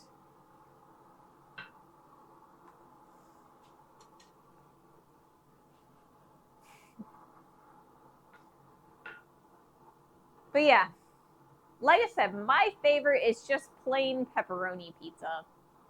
I also really like putting hamburger and bacon on a pizza together. That's a really good type of pizza.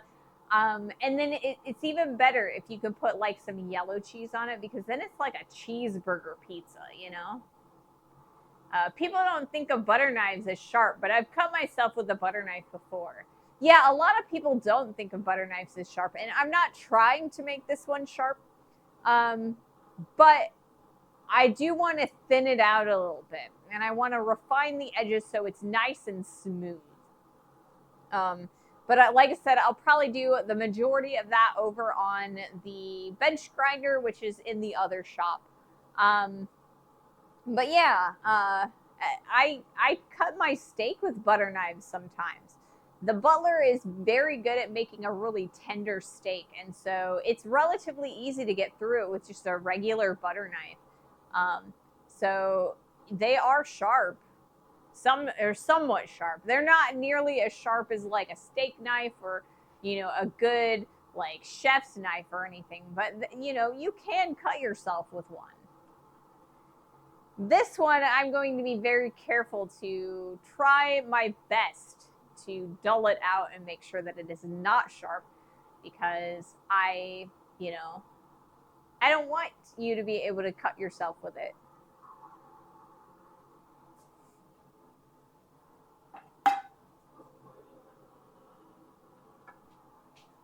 All right, let's do one more heat on this handle. Square it up again. And then we'll start working on the blade again. Refine that out, take out any lumps and bumps.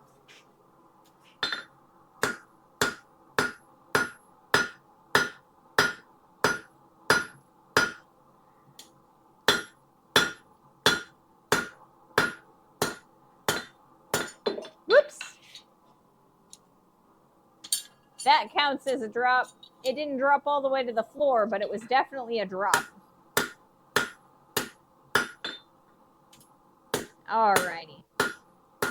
Pretty happy with this handle. We are going to take a look at that blade, refine it one more heat, and then we'll do a scroll on this handle.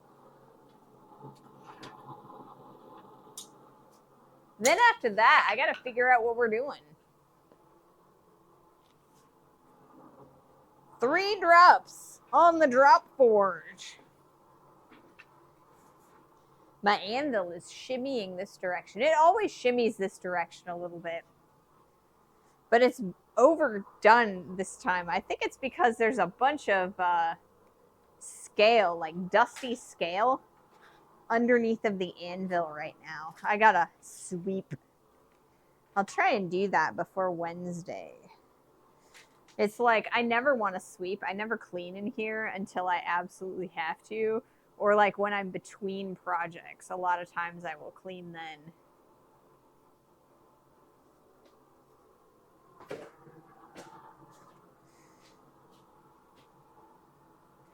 Do you know the weight of the anvil? Are you able to carry it in your car? My anvil weighs 127 pounds. There is a mark around the foot, like one of the feet of the anvil, and that's what the notation says on there. And yes, I can carry it in my car. It doesn't weigh that much more than I do. And I can pick it up and put it in the car. It just exhausts me. Yes, 127 pounds. Imperial. I don't know what the gram weight on that would be. Pretty heavy. So we are in, wait, we're not in the middle of an ad. It says there's an ad that's going to start in about 2 minutes. Might be slightly less due to the missing top plate. Yeah, that's true. I didn't think about that. The top plate is probably 5 to 7 pounds. So maybe it's only 120 pounds, which is a little bit closer to what I weigh.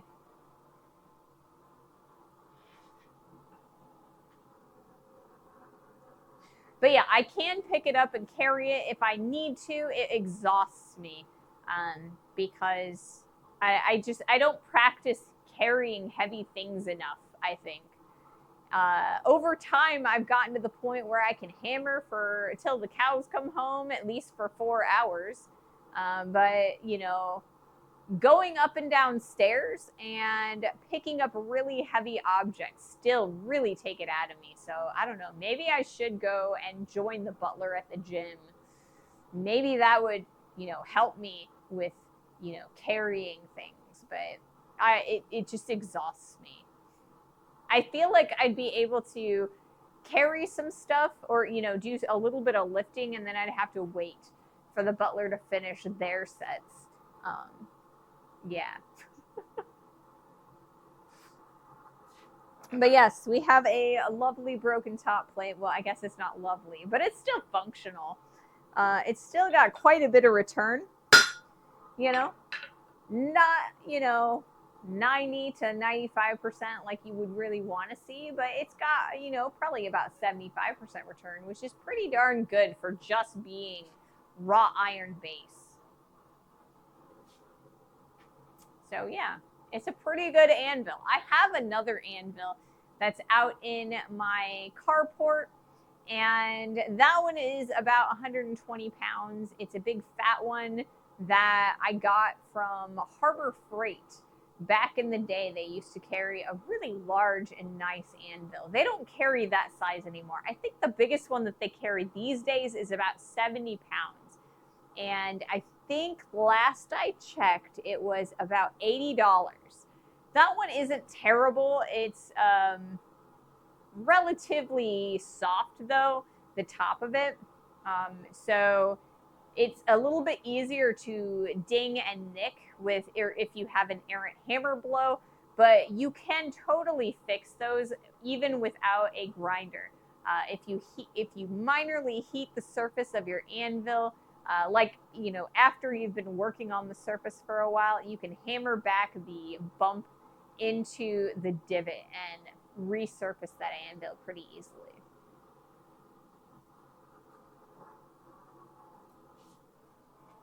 So once this ad break ends, we're going to do one more refining pass on the blade.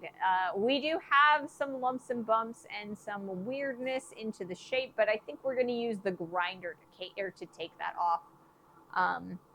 But yeah, and then we'll do some scrolling and reassess what we're up to after that.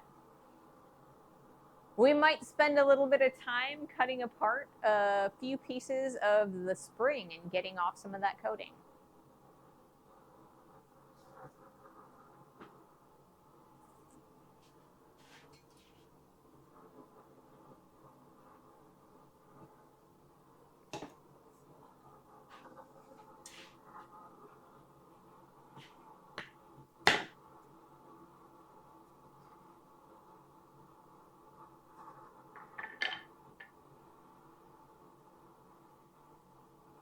Goodness gracious.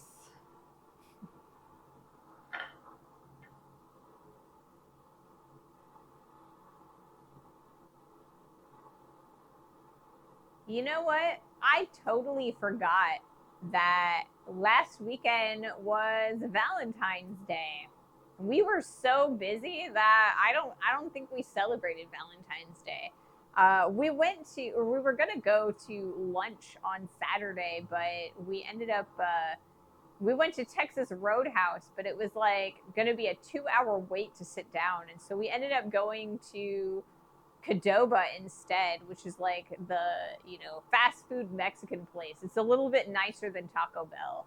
And yeah, so then we got groceries and we got a present for my nephew. And yeah, back from ads. Yay! All right, let's do one more heat on the knife handle.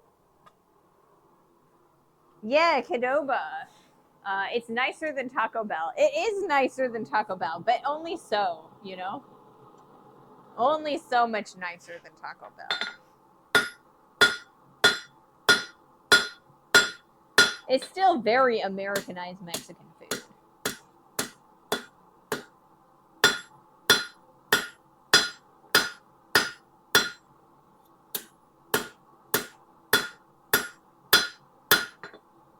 All right, we're gonna look down the handle of the blade like so, kind of try and straighten it out just a hair. I think we're doing pretty darn good. Pretty happy with that. So we're gonna finish refining this blade on the grinder. We don't have a lot to grind off, but we do have a little bit of thickness here that I've left. We have enough that we can thin this out a little and still round it out. So we will not cut ourselves with it. So what we're going to do is we're going to turn it around, start working on scrolling this handle.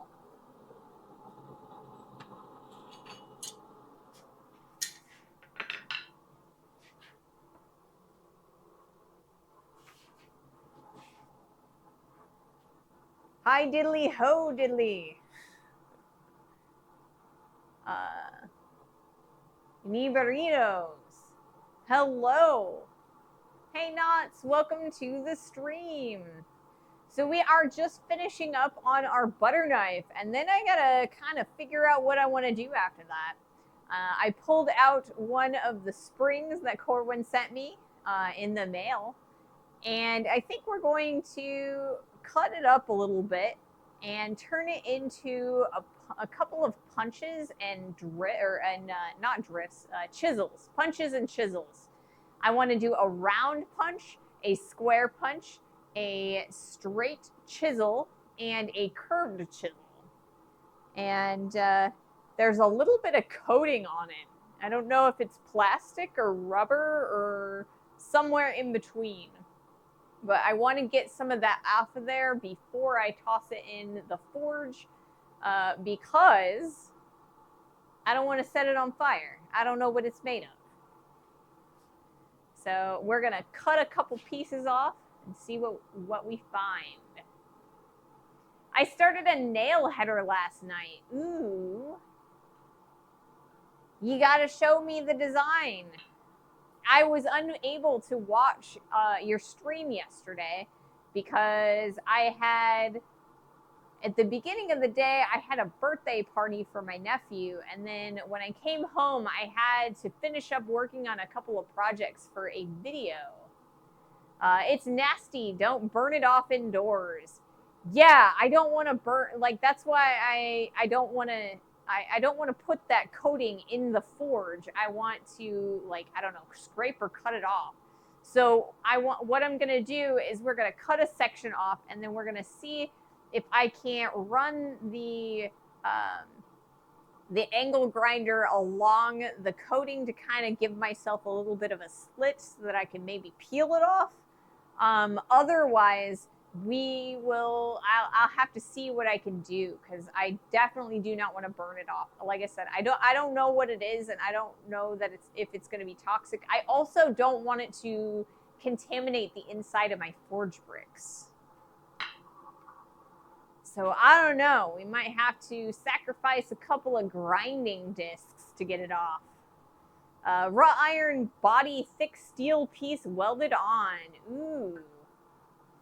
Yeah, I just took, for my nail header that I made for when we made nails, I just took a piece of the 1/2-inch plate that I bought for dies for the press, and supporting pieces for the press. And I just cut it apart and drilled a few holes in it. And that was my nail header. But there are so many different designs, and my nail header has, like, probably the worst design. Some of the ones that I've seen, like the one I saw specifically at Quad State, was a really good design. But yeah, mine is kind of way basic and kind of bad.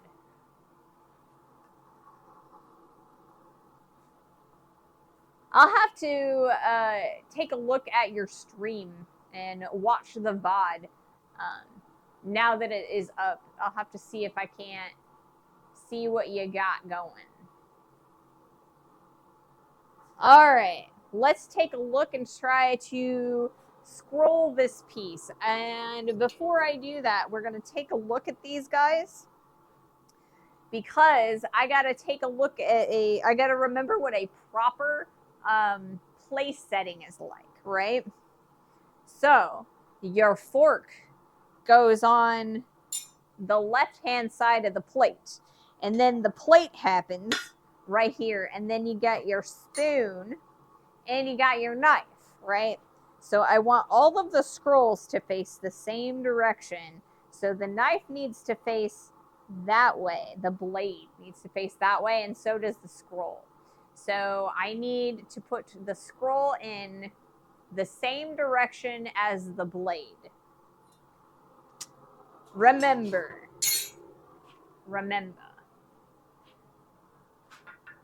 This is going to be a high hump to make facets easier. Ooh, awesome. It is so much, I find it really fun the way different blacksmiths make the head of their nails.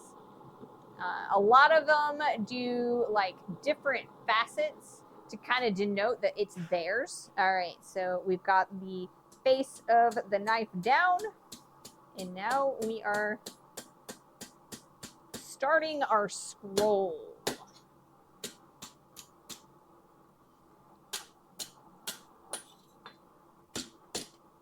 All right, I'm going to put this back in the heat. I think I started maybe a little bit prematurely.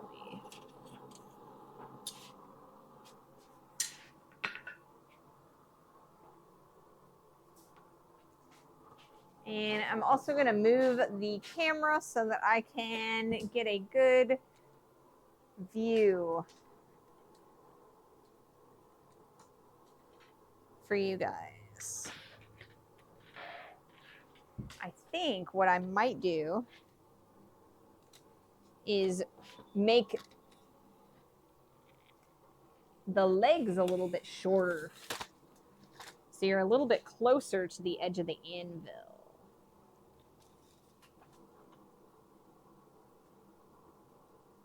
All right, this should be a pretty decent view of this scroll, hopefully. All right. Fingers crossed I get this all right.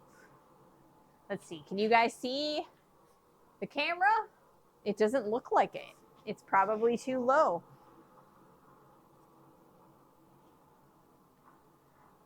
Hey, Dr. Optimal. Things are pretty good. I'm curious to see how well butter forges, right? Yeah, butter knives and butterflies are made of butter, right? Something like that. Butterflies. All right, let's see if this new angle is decent. All right, we got that. And then I think I'm going to put the inset. No, I don't want to put the inset there. I'll put it right there. That's a pretty decent place for it.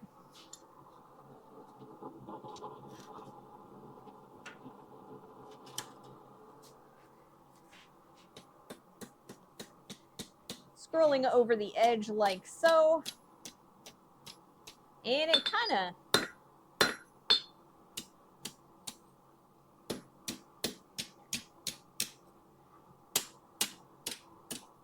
acting a little bit awkward.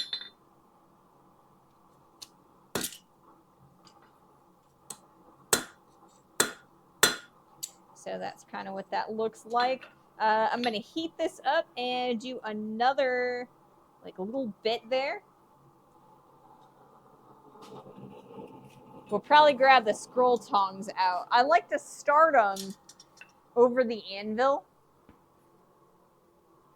And then I tend to use the scroll tongs to kind of finish them.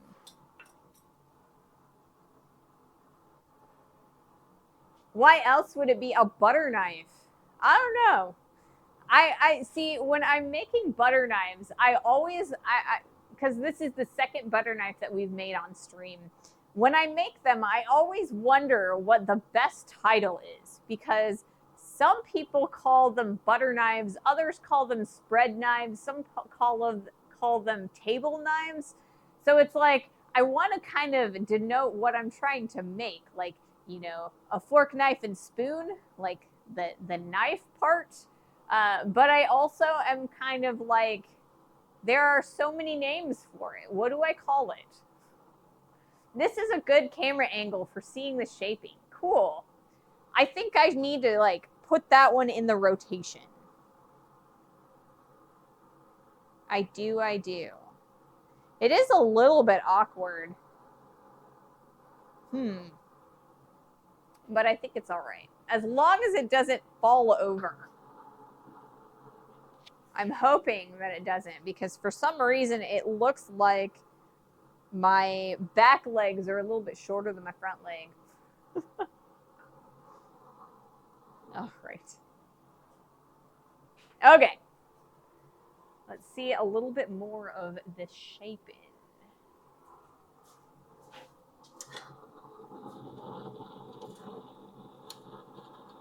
I just don't want it to like fall off, you know, the camera.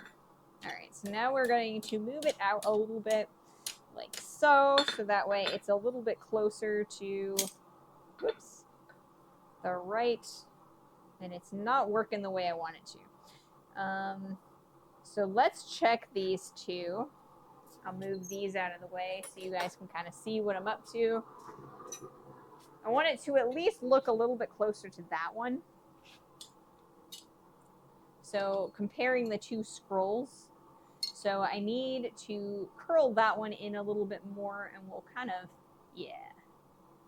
It'll be all right. I'll get it. It's just going to take me a little bit of extra time.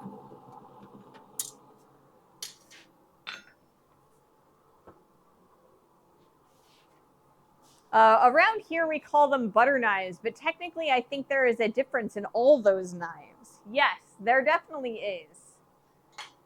As far as like proper etiquette, right? There's a difference between a dessert fork, a salad fork, a dinner fork, and an appetizer fork. There's even like a shrimp fork specifically.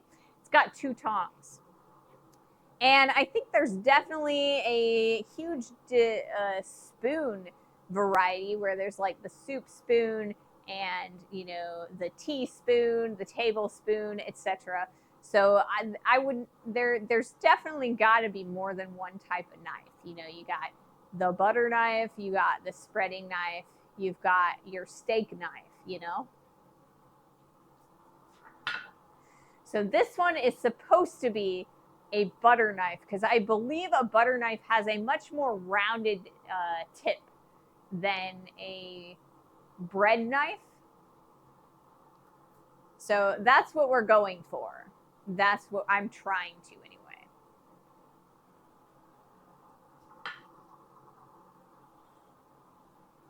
Goals and all that.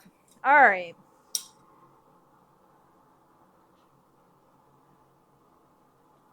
Okay, let's try this. See if I can't make this happen. Can I? Can I? All right. If I pick this up and I go back. So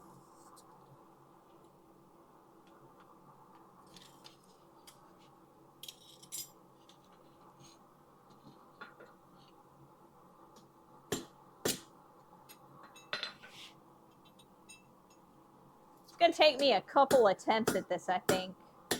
There, that's a little better. Now we need to go back over it. Kind of scroll that with the tongs, and then I also need to put in the backwards curve a little bit because I kind of killed it a little bit while I was using this scroll tong. So it's going to take us a couple more heats to make this happen. But that's all right. Shogun the Master Shonuv, thank you so much for joining us. Welcome to the stream. We are currently working on a set of silverware. We are on the butter knife. You know, you got your fork, your knife, and your spoon. So we're on the knife. Welcome, welcome. So I found our spoon and our fork that we made last year. I haven't found the knife yet. I don't know. It's probably in a pile of junk somewhere. And I gotta look for it because I want to show it to you guys once we finish the knife. But we've got a spoon, we got a fork. We made these guys about this time last year. So now I'm making a new set kind of to track my progress a little bit. So if you take a look at these guys, you can kind of see I've definitely shaped the bowl of the spoon much better on this one than on this one. This one's a lot more refined because I did run a grinder over it. This one I haven't done the grinding and like refining yet. But yeah, I think this one's a lot better than this one. And then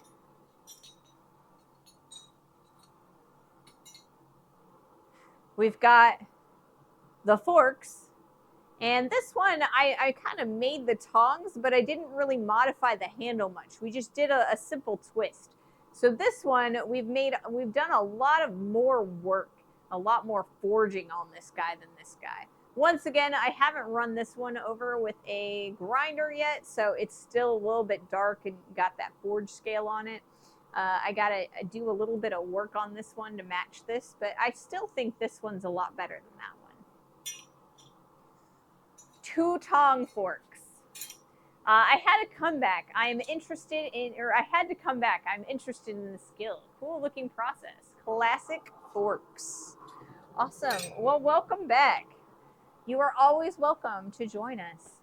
Ask all the questions you like, and hopefully you learn something.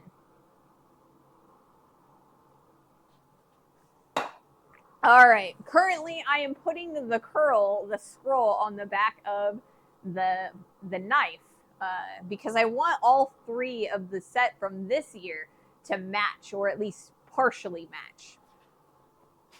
So we are going to take another crack at it.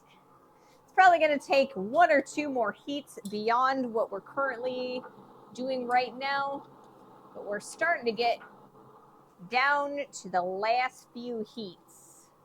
All right, so I am kind of trying to bring this scroll back up, and then we're gonna work this one down a little bit.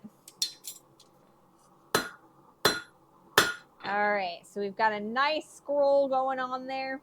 The next thing that I want to do is put the backwards curl back in there. So we're going to heat this up because I want the tail to be about lined up with the center of the handle.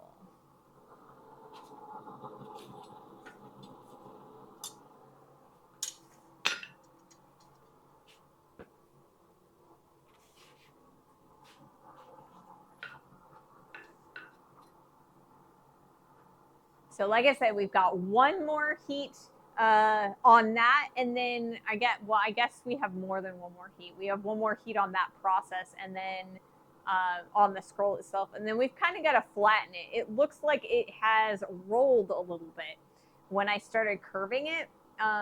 So I've got to kind of flatten everything out and make sure that it's nice and refined, I guess. We kind of got a twist when we were starting to scroll things. So I got to flatten it out a bit. And then we're going to start cutting apart a spring.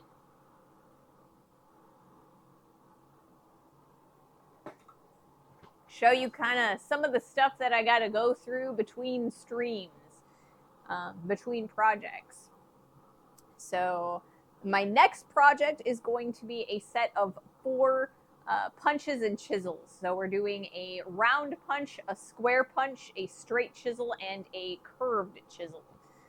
These are going to be used for other projects. So tools to make projects. That's the plan. I want to finish all 4 of them on Wednesday for that stream. And then on Friday, the plan is to make a ladle. A ladle out of 2 pieces. We're going to create a handle using the round punch that we make on Wednesday with the spring steel. And then then we're also going to do a piece of flat sheet in a disc where it's either going to be steel or it's going to be copper. I haven't decided yet. I got to figure out if I have a big enough piece of copper to make a disc out of. But I really like a copper ladle bowl with a nice steel handle. So we'll see what we can do with that. Alrighty.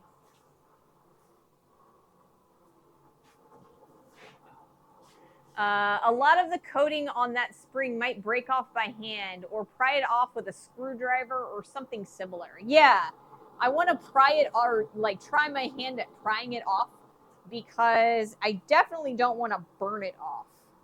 I think that would probably be an issue. Okay, much mo better.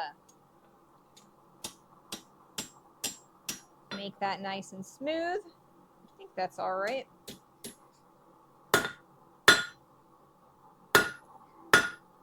All right, not bad. I think that'll work for now. So yeah, this is the knife that we made, or I guess it's this direction.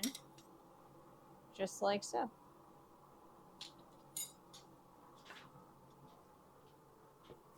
Alrighty.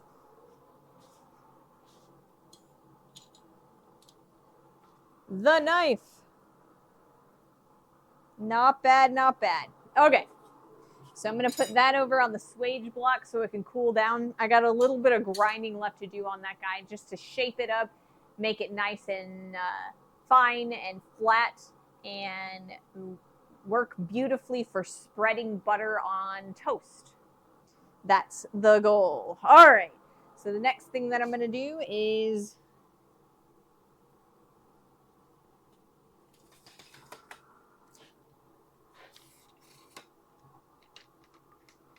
bring my camera up a little bit. Modify sticks.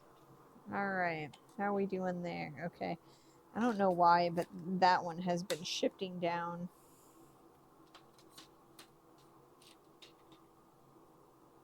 So that'll work, I think. For the moment, anyway. And then we're going to bring it over here, the close-up cam, because we're going to be doing some angle grinder work.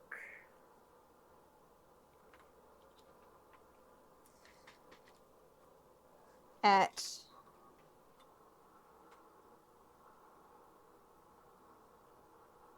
the post vise.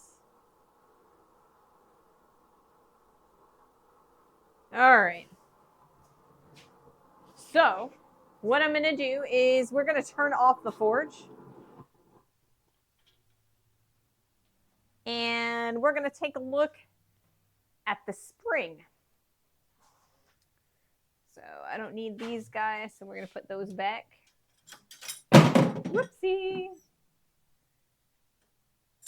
There's another drop. All right. So this is a coil spring that Corwin, yes, drop, that Corwin sent me at my P.O. box. Are you going to make a spork? I am not going to make a spork, but sometime in the future, maybe next year, we'll go for a spork. That could be a fun project. All right, so this is coated with some kind of rubbery plastic. So what we're going to do is we are going to cut half of a ring off of here. We're going to start and just cut off half of this ring, and then we're going to see how much effort it takes for us to peel off this coating. And so yeah, let's see about putting this in the post vise.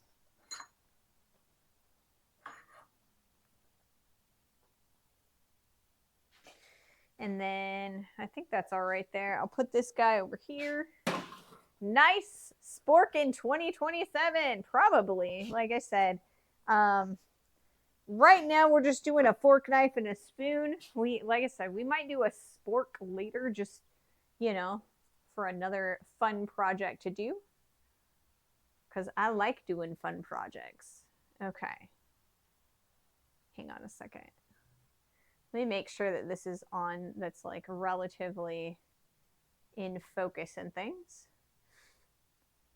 Alrighty, so we have an ad that's about to start.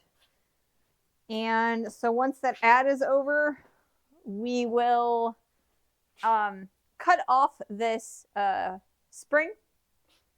And yeah.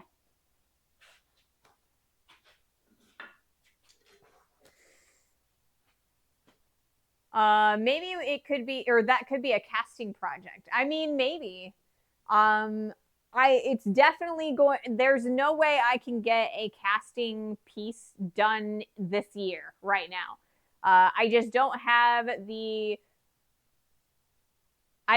people, nor do I have like my equipment all together. So it's going to take me a little bit of time, and I have other priorities. So there is a chance that we could get some casting going, like some smaller scale casting, nothing like large, but you know, something small. So I mean, yeah, casting is an option. It's just not an option for this year. I've got a lot going on this year for now. I think what the focus for this year is going to be forge welding and trying to get some Damascus steel made. So my main focus for new shop improvements is going to be getting another bench grinder so that I can keep a polisher and a wire wheel on the bench grinders. And then my other major thing is I want to create a flume for the coal forge so I can forge in the shop instead of out in the carport. Right now, I can only forge out in the carport because of the smoke that the coal creates. And so I need to create a flume so I can redirect the smoke outside of the shop so I don't have to breathe that in. A spork and a nork, a fork-tipped knife. I don't know. I don't know that I've ever seen a effective fork knife. Right, that would be cool. Yeah, because I don't know that I can do Damascus without the press effectively, right? You can make Damascus by hand, but I just feel like the amount of squishing that I'm going to need to do in order to get that together and thin enough to make effective Damascus, I think I'm going to need the press for it. So I need to make sure that I can get the coal forge going in the shop close enough that we can move from the coal forge to the press and back. And that's going to take a 90-degree shop flip. So yeah, I've got some fabrication, some jewelry, and some coal or some Damascus that I'm trying to do this year. Oh, do you have a coal forge? Do you have videos of that? I do have videos of my coal forge. Over on YouTube, there's a few videos. Last fall, I think the last time I used it last fall, we were doing an entire stream of just attempting to forge weld. We got about 2 forge welds completed. It took quite a bit of effort to do that because I didn't realize that I needed to make a bigger heap of coal. So my heat was way too low and it was hard to get it to hot enough to forge weld. So I learned I need to heap all of my coal up higher and bring the flame up higher, bring that heat area, like the little forge oven, up higher. So I want to do a couple of practice where all it is just me attempting to get a forge weld to stick. And then we will look at getting dissimilar metals to forge weld. But yeah, and then I also have videos of us building the coal forge together on stream.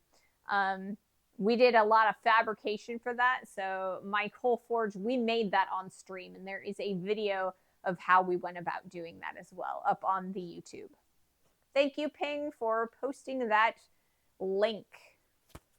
I think I also have a command, like a YouTube command. I think it's just ! YouTube. Alrighty. I always try and wear a dust mask when I am doing grinding and cutting, just because all of the particles. Evening Sandwich, welcome to the stream. We are going to do a little bit of cutting on a piece of spring steel that Corwin sent us. And then we're going to take a look at, okay, do I have enough length or do I need to grab I don't know. I think I'm all right. And then we're going to see about peeling some of the coating off of it. All right. Let's do this. That, and I think I'm going to put the inset right there. Just because this is what we're going to be cutting right in here. Alrighty. Let's do this. You know what? I lied. I need an extension cord. Bloody, bloody, blah.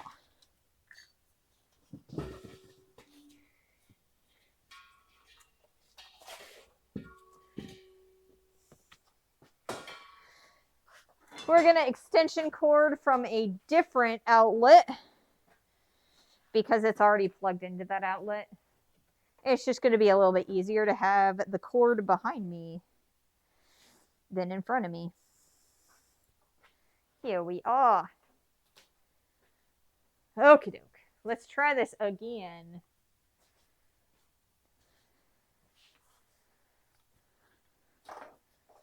Okay.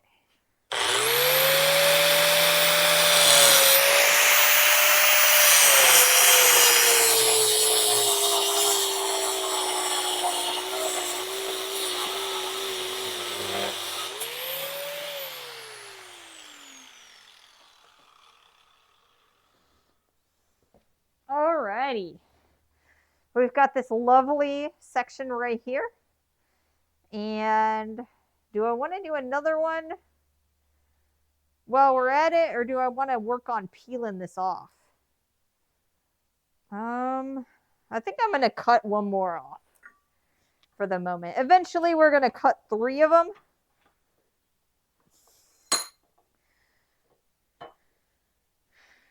But this time, we're only going to do 2. I'll have 2 more cut off and cleaned up for Wednesday.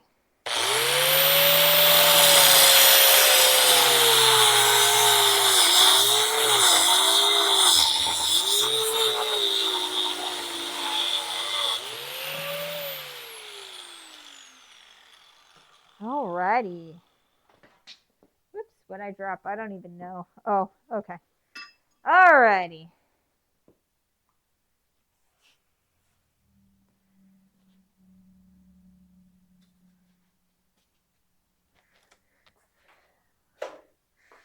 We're gonna move over here just so that we've got a nice view of what I'm doing here. I think, probably, maybe. There we go. That's better. Okay. Back at the computer, you got a lot done today. I try. Okay. So we've got some like weird coating on these guys. So I'm kind of trying to figure out what's the best way to get these off. Definitely do not want to I don't want to burn it off because I'm afraid of it contaminating a razor blade. Yeah, that's probably the best thing to do, I would imagine. I don't actually have a razor blade right now. All I have is a pocket knife. I don't know that I trust the knife blade on this pocket knife to be sharp enough to cut through this the whole time without hurting me. So I don't know.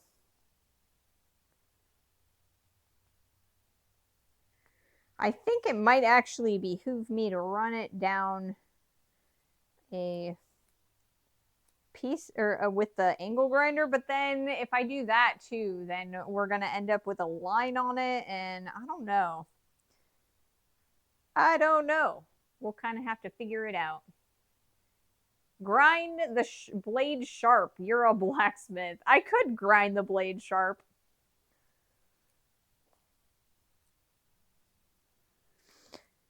So part of the reason I'm doing this with or I'm cutting these off like this is because I don't want to unroll this.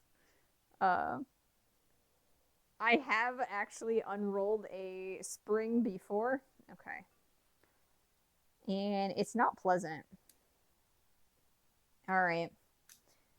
Let's see if I can make this happen. We're going to be real careful doing this. And I think what I'm going to do is I'm probably going to put myself right there.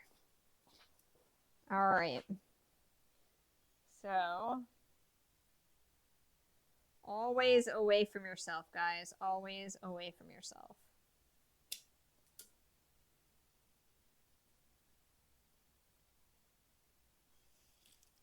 Okay, so if I hold this like so, is it going to work? Always away from yourself, guys. No, that's not going to work with that knife. So,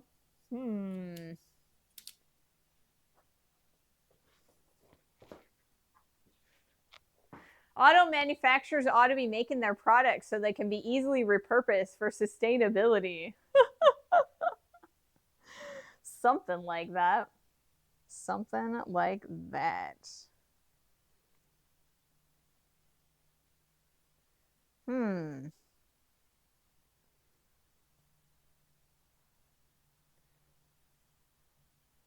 Like I said, this is not something that I want to put in the forge because I'm afraid it's going to contaminate the forge.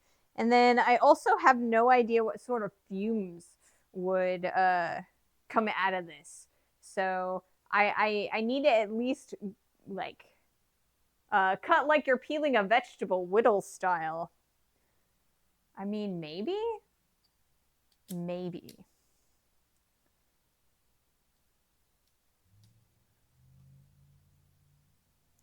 I usually cut my vegetables like this, unfortunately, and that becomes a problem because this knife isn't sharp enough to do that. Also, I'm a little bit afraid of this knife. It wasn't this specific knife. It was its brother. But when I was in college, I had another multi-tool exactly like this one. Hey, Blue Red Metal, welcome. Build a fire outside and burn it. I could. Like, I probably will. Use a pliers and grab the loose portion and pull of the coating.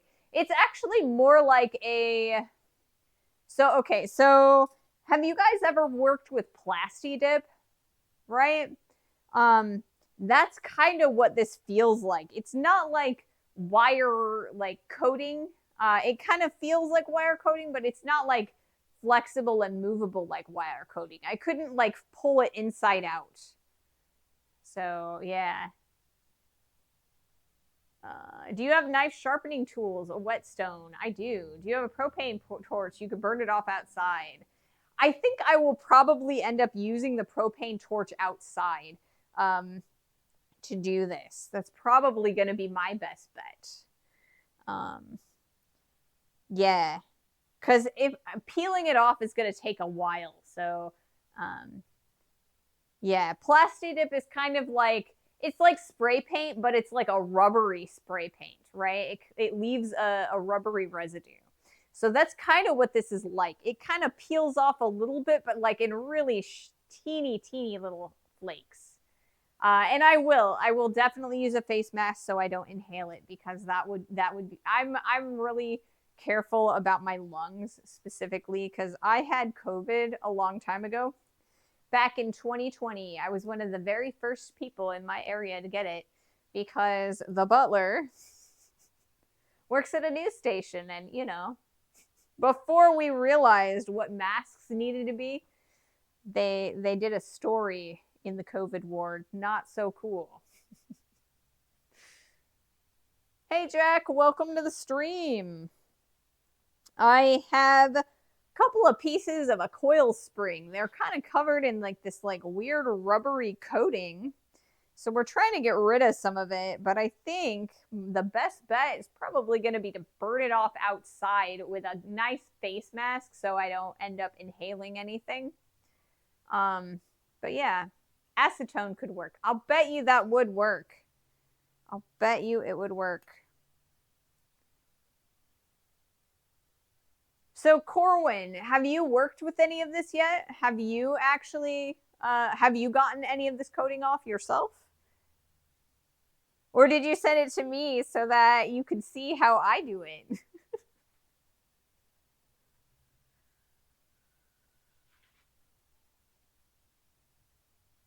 Yeah, it's a pain in the ass. It is. So it's just like this weird coating, and I feel like, you know, working or using a torch outside is probably going to be my best bet. Is it like rubber dip stuff that? Yes, it's like the rubber dip stuff. Freudian slip or the best pun? A paint in the a paint in the arse. Yes, exactly. All right. So I think what's going to happen is I'm probably just going to cut off a few more of these sections, because like I said, I really want to make these into some nice punches. I've burned it in my forge, but I'm crazy. It did make bad fumes. Okay, you've used fire with success. Okay, cool. Thanks, Jack. And thanks, Corwin. Be careful, though, Corwin. I do worry about you sometimes. So, yeah, I think what I'm going to do is before Wednesday's stream, I'm going to cut off another couple sections. I want to make 4 punches and drifts. I want to make a round punch, a square punch, a straight chisel, and a round chisel. So I'm going to cut these off and burn them before stream Wednesday. So, yeah. I think I'm probably going to end the stream a little bit early. If you want it off today, heavy braided wire wheel could probably get you there. Is it going to mess up the wire wheel? Because I only have one. I have one, but I only have one, if that makes sense. So, yeah. I'll probably end the stream so that I can kind of fight with this a little bit tomorrow. And we'll kind of see. If I cannot get this off in a timely fashion, I'll probably push this project to Monday, and then we'll probably do the ladle tomorrow. But yeah, thank you all for joining me today. I had a lot of fun finishing up our knife. But yeah, thank you so much. Never considered, but it will make a rubber shrapnel. Ooh. That sounds fun. Rubber shrapnel. Alrighty. But yeah, if I can't get this off in a timely fashion, I'll spend the weekend on the problem, and we'll come up with a couple of other projects for Wednesday and Friday. So fingers crossed, we can get this off easily. You need to make an Amazon wish list so I can buy you a proper razor knife and a bucket of acetone. See, I've got some acetone. I think it's over there. That's boiled linseed oil. Oh, that's another bucket of boiled linseed oil. I guess my acetone's in there. I'm getting the sense that Ray has a little more preservation instinct than chat. Yeah. Don't worry, chat. I'm in your boat. I mean, I gotta be careful. I only got one set of lungs, and they're like, not doing so hot. So I gotta make sure that I don't do anything too terribly risky with it. Alrighty. Yes, that's bad, chat. Don't burn things and inhale the fumes. Be safe.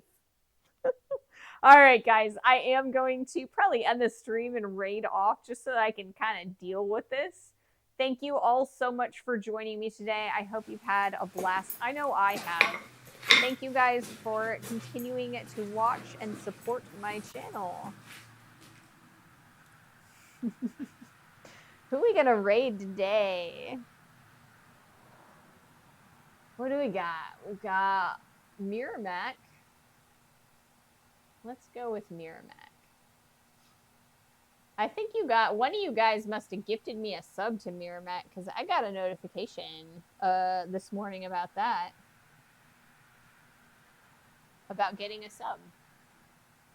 So if that was you, thank you. Alrighty. More plates. Thanks for the stream. See you next time. Thank you guys. Have a wonderful rest of your day, and I hope to see you guys on Wednesday. GG, mahalo. Thank you so much. Bye, guys.